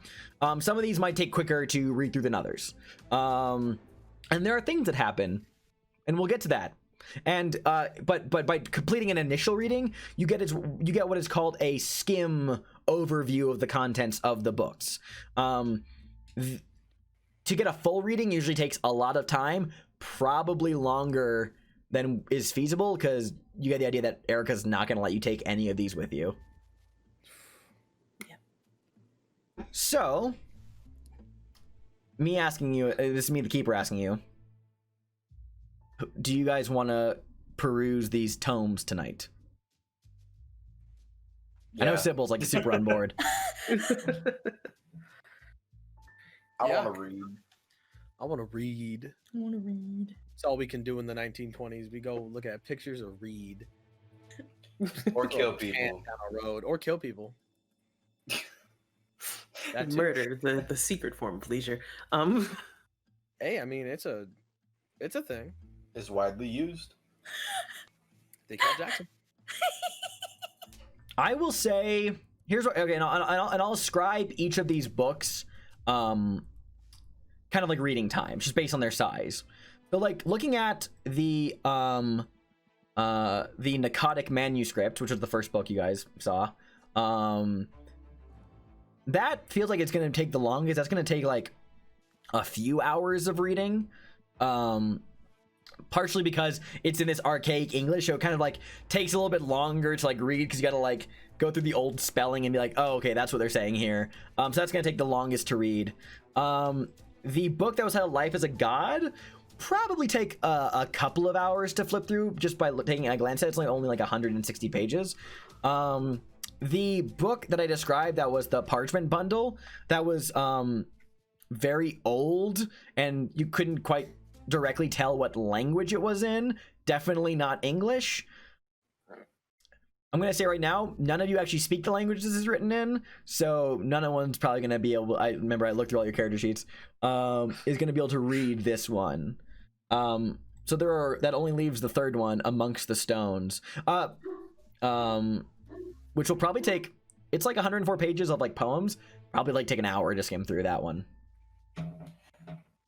Would the one in the foreign language be in a language family that any of us are familiar with? Let me look up the language family here. Thank you. And actually, let me look.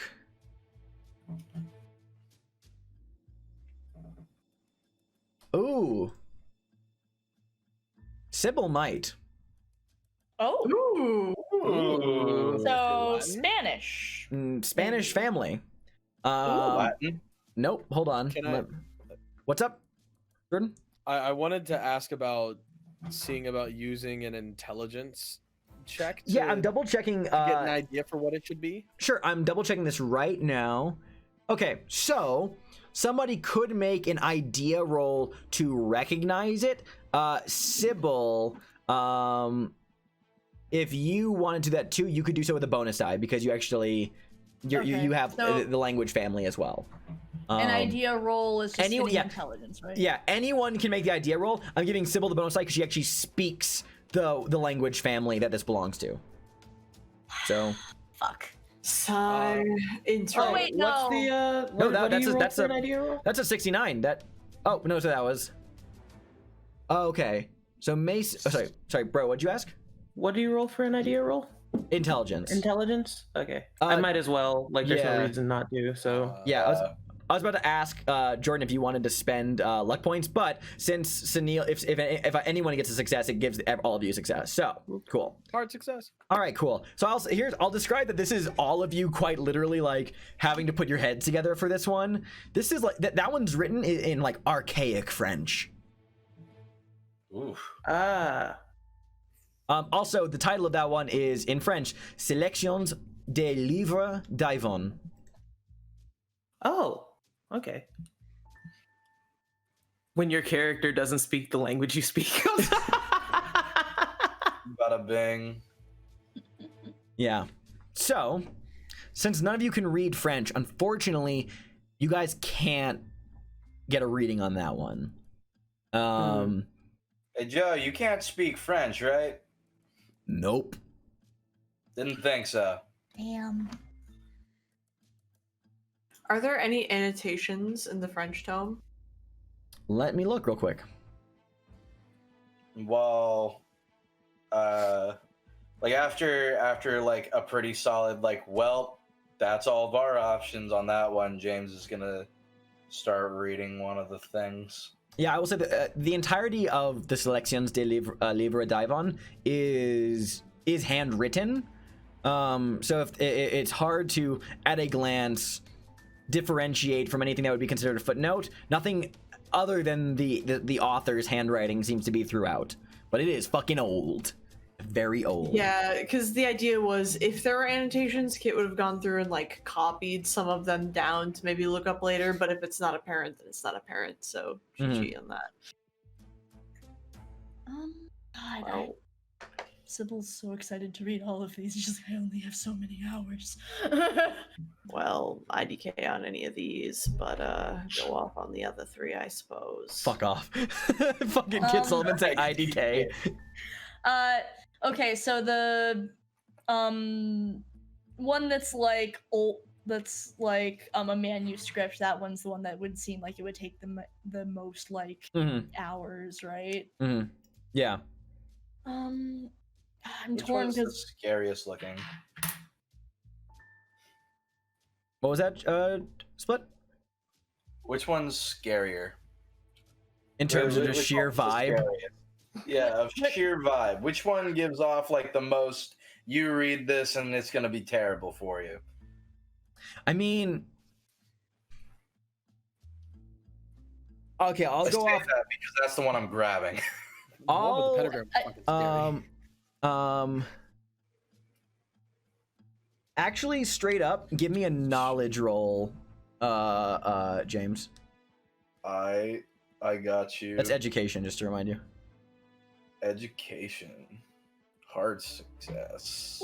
So the Narcotic manuscripts seem to be the oldest one that like that Sybil's kind of like looking around right now. The one that's in like old English, archaic English, I should say. I mean, obviously that one seems like pretty dense and interesting.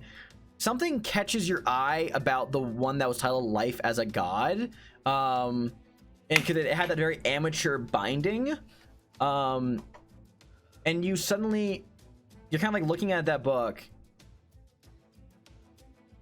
and I need you to make a sanity check. Fuck. I'm gonna fail It this. fucking begins.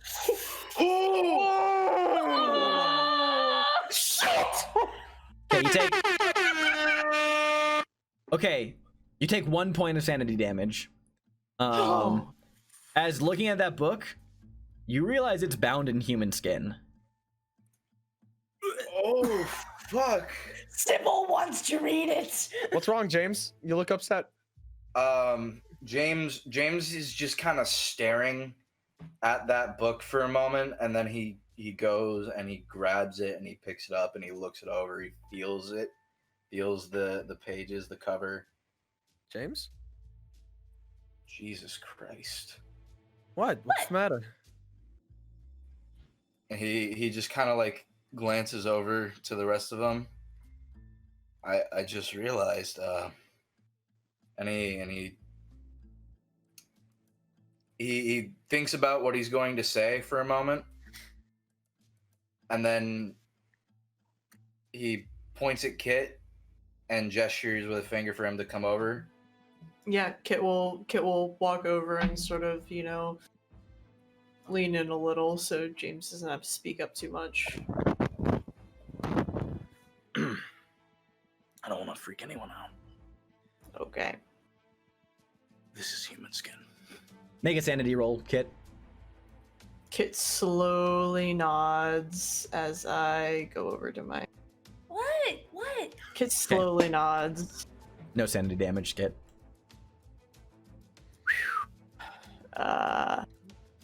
Kit sort of looks at James, looks at the book, looks over at everyone else.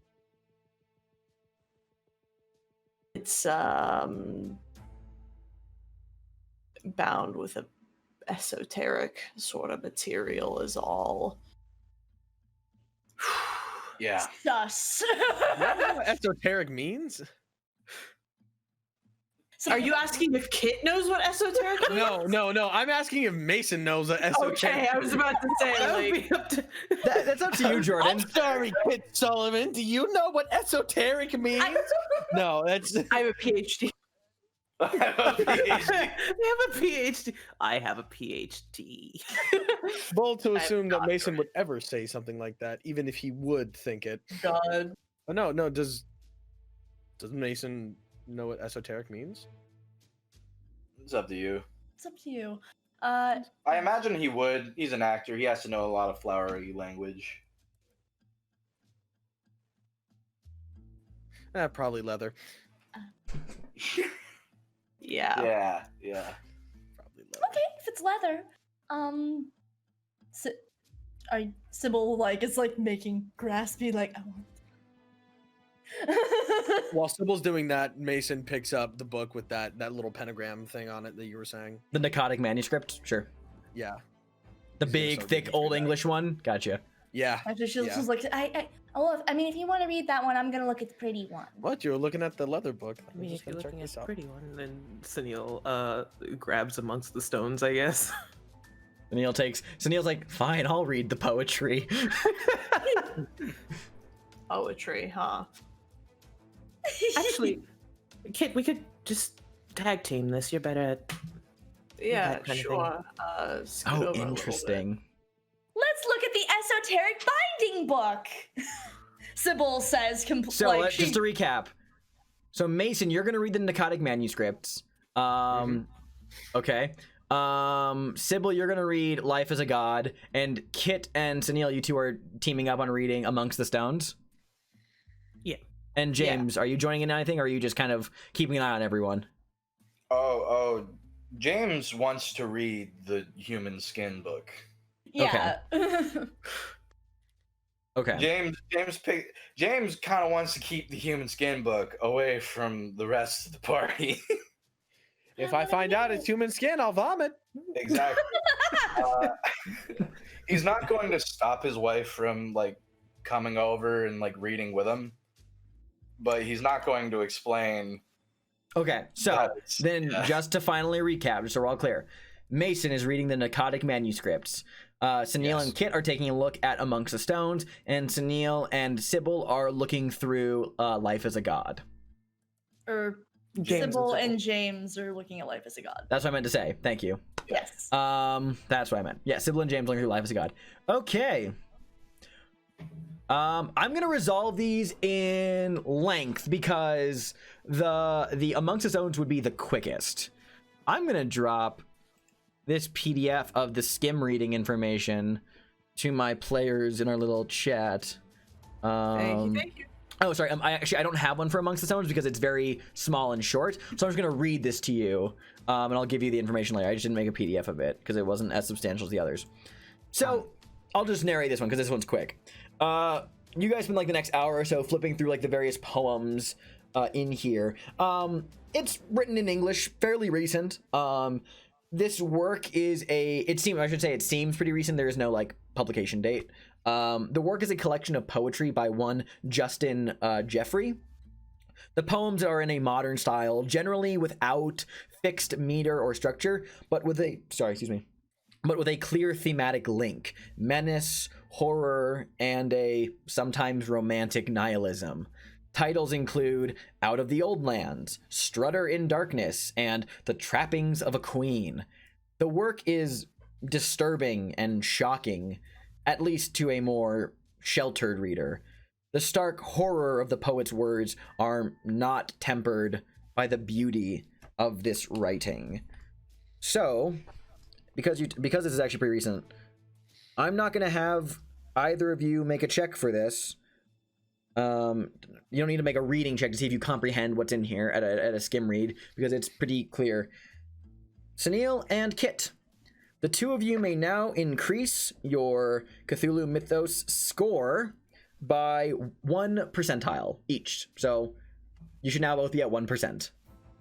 Your max sanity also goes down by 1%. And both of you, no save is made, are going to take some sanity damage from reading this book. Oh no. Oh shit, Mason picked up the big book. Thought about that. Oh, the big old archaic fucking, oh shit. Okay, you both take 3 sanity damage after reading these horrific, disturbing, and shocking poetry. Even to you, Kit. It's got some disturbing stuff in there. God, seeing that 99 not be there is very unsettling. It begins. He looks at my 94 limit, like, uh-oh. I'm going to say that Life as a God is next. Yay. Now, I will let you... I'm going to drop the PDF in the clues. So, Kit and Sunil, you two finish up before, while everyone else is reading through their books. I'll actually ask you before I drop this, what do you guys do after you kind of skim through these poems? I mean, was there anything, quote, useful within the poems, or did it just seem to be poems? It was largely poems, very disturbing and horrific. Nothing that seemed, at the moment, outwardly useful to you. But if anything ever comes up, I will remind you of something you read from the book. Okay, that was my, like... Yes. God. I guess the question would become, because here's the thing about reading books, is that it's very hard for two people to read one book at the same time. Yeah. Because part of me is just kind of like, oh well, it'd probably be like in interest to help Mason out, just in case, because it's a very large... I'm thinking about Sunil in this room. Absolutely. And being like, okay, I'm done doing my thing. Absolutely. Abso-fucking-lutely. But I'm also just kind of like, also wondering if he's kind of like, I didn't need to know that. Yeah. Okay. Oh god. Okay. Cool. I'm gonna move on to Sybil and James then for a second, because you guys are reading through yours. So reading through Life as a God. Let me pull that one up real quick. So it is handwritten, sloppy, sometimes fading. Let me... I'm gonna ask for a reading check on this one, just because it is pretty sloppy. So what that's gonna be is one or both of you each. Here's what I'll say. You need to roll your English, your own language English skill, and you can either both roll, or one of you can roll with a bonus die. What's your Mine's language? 65. Let me find mine real quick. Fucking Middle column. middle column. Yeah. Under language skills. Oh, 68. Wow, you're actually better than me And I've got by a score of 3 69. points. Do you want to both roll and see what we do, or do you? You want me to roll and then get a bonus die because you have, 3 more points. word. Yeah, you only need a Alright, regular well. success for this. Boop. Yeah, great. Hard. Nice. success. Don't even need that bonus die. Yeah. Don't even need that bonus die. Let me see that bonus die. Okay. Oh, Incredible. baby. Okay, I'm gonna drop this PDF just so you guys have it as on hand as reference. I will ask you once I drop it. Do you want to read this out loud, or do you want me to read the content out loud just so the stream can hear? I'm gonna let you read it out loud because you have a better narration than I do. Sure thing. All right, so bundle yourselves up nice and warm, kiddos. So this work purports to be the diary, though it functions more as an autobiography of Montgomery Crompton, a British soldier and artist. In its first few pages recount his life as a member of the landed gentry in northern England up until he is dispatched in 1801 to Egypt under General Sir Ralph Abercrombie. Seriously wounded in battle, he recovered after several weeks of a high fever and a series of what he claims were occult visions. Remaining in Egypt to recuperate, he was inducted into a secretive cult. Claiming to have survived from ancient times, the cult worshipped a mythical figure known as the Black Pharaoh, a forgotten ruler of ancient Egypt said to have possessed magical, possibly divine powers. As a cult member, Crompton witnessed and participated in acts of torture, murder, and hedonism, as well as weird magical ceremonies, all in praise of this Black Pharaoh, sometimes called Nivrin Ka. In 1805, he returned to Great Britain where, settling near Liverpool, he and a group of other British converts attempted to replicate the cult and its depraved rites before being thwarted by unnamed but mockingly condemned local authorities. Crompton apparently composed this work whilst incarcerated in an asylum. Even from a quick skim, it is obvious that the author was a murderously sadistic lunatic prone to megalomaniacal delusions, foremost of which is that he would achieve godhood through his occult practices. And some of these PDFs actually have little quotes from the text included in them, so I'm going to read those out loud too. Some selections from the book. The man standing before me was of swarthy complexion, but with a haughty bearing befitting an emperor. He reached out a hand to touch my cheek, my wound shrieking in agony until he brushed it, washing away my pains. He spoke to me in low tones, with a voice like a mother to an infant babe. He spoke to me of his grand design which would unseat the rule of man for the rule of the true gods, and how I might serve him. I knew in my truest heart that this was the purpose I had so long sought, that in his service I would be made whole and pure, and that those who had wronged me so greatly would be brought low. I wept in joy and promised I would serve him gladly. Another quote. The beggar was held fast by my brothers and I, eyes tearing with joy, struck him mightily with the sacred club again and again, until he was rendered insensate by the pain and his limbs were useless. Filled with wordless praise for him who dwells in the shadow before light comes, I turned it in my hands, then pierced the wretch's heart with the cunning bronze spike. His scream of agony washed over me, and I was reborn as a full brother and servant of the Pharaoh of Shadows. Another quote.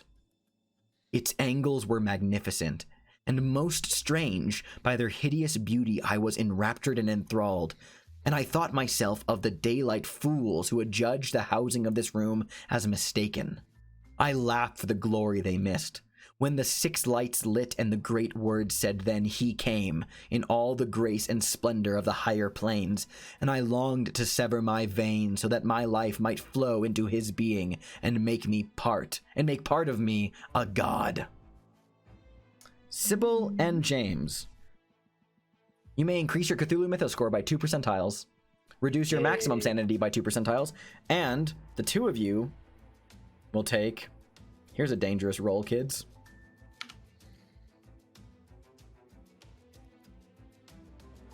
When the keeper's actually nervous, you know it's bad. Yeah. Dude, I'm nervous right now. Oh, thank God. Okay. The two of you take 2 sanity damage each. Fuck, I have the big book. Oh, sorry, I've got hold on. the big book. Hold on, sorry, my bad. I accidentally punched the book from. I punched the one from the book that Jordan's reading. My bad. Let me. Sorry. So not 2. I'm gonna re-roll because I rolled the wrong die. My bad. Okay. 1. Okay, so you took 1. So, if my max sanity is 97 and I was at 99, do I subtract this? Do I just go down to 97? No. So your max current sanity is 97. So that means now your max possible sanity at all total, the number on the right, is no longer a 99. It's now a 97. Okay, but what does that say for the 99 I had previously? Do I lose that 1 point from the 99 I had, and do I have 98 over 97? Oh, You I have have. over 97. Oh, Okay. yeah, you have 97 over. I Yeah. wanted to know if I'm losing this 1 point. So from- you have 96 over. Wait, sorry, was your sanity at 98 or 97 originally? I was at 99 sanity. Oh, you were at full. Yes. Oh, okay. So yes, then you should be at 96 over 97. Okay. Yeah. Sorry. 97 over 96. So yeah, your max is 97. The current sanity score. So the number on the left is now a 96. Boo. Mhm. Wait, no, actually, sorry. Oh no, yeah, it was. So yeah, no, that's correct. That math does check out. That is absolutely correct. Because you were at full max, so you got dragged down that much. But the two of you now have Already Cthulhu opening Mythos up score. edit mode. I'm ready. All right. So, well, here's the thing. Sunil did come over to help you with this one. Okay. So, this one's gonna be this is gonna be another English language roll. Now, here's the thing. This is written in archaic English, and it's several centuries old. This is gonna, in order to like read and comprehend what's in this tome, I'm gonna have to ask for a hard English check. So, what are your English scores? Confer amongst yourselves, because Sunil's helping you now. 82. 69. You do it. Nice. So, Sunil, you may roll with a bonus die. Boop. Let's get that bonus die. Fuck. Okay. Now hold on. It's I like, will say, man, I don't know. you are 5 luck points from a hard success. If you want to spend those luck Can't points. give you my luck. Yeah, why not? I haven't rolled well in luck this entire time. Okay, I might cool. as well make it lower and easier. Yeah, exactly. So now, okay, so if you bring that down to a 41, that is now a hard success. Okay.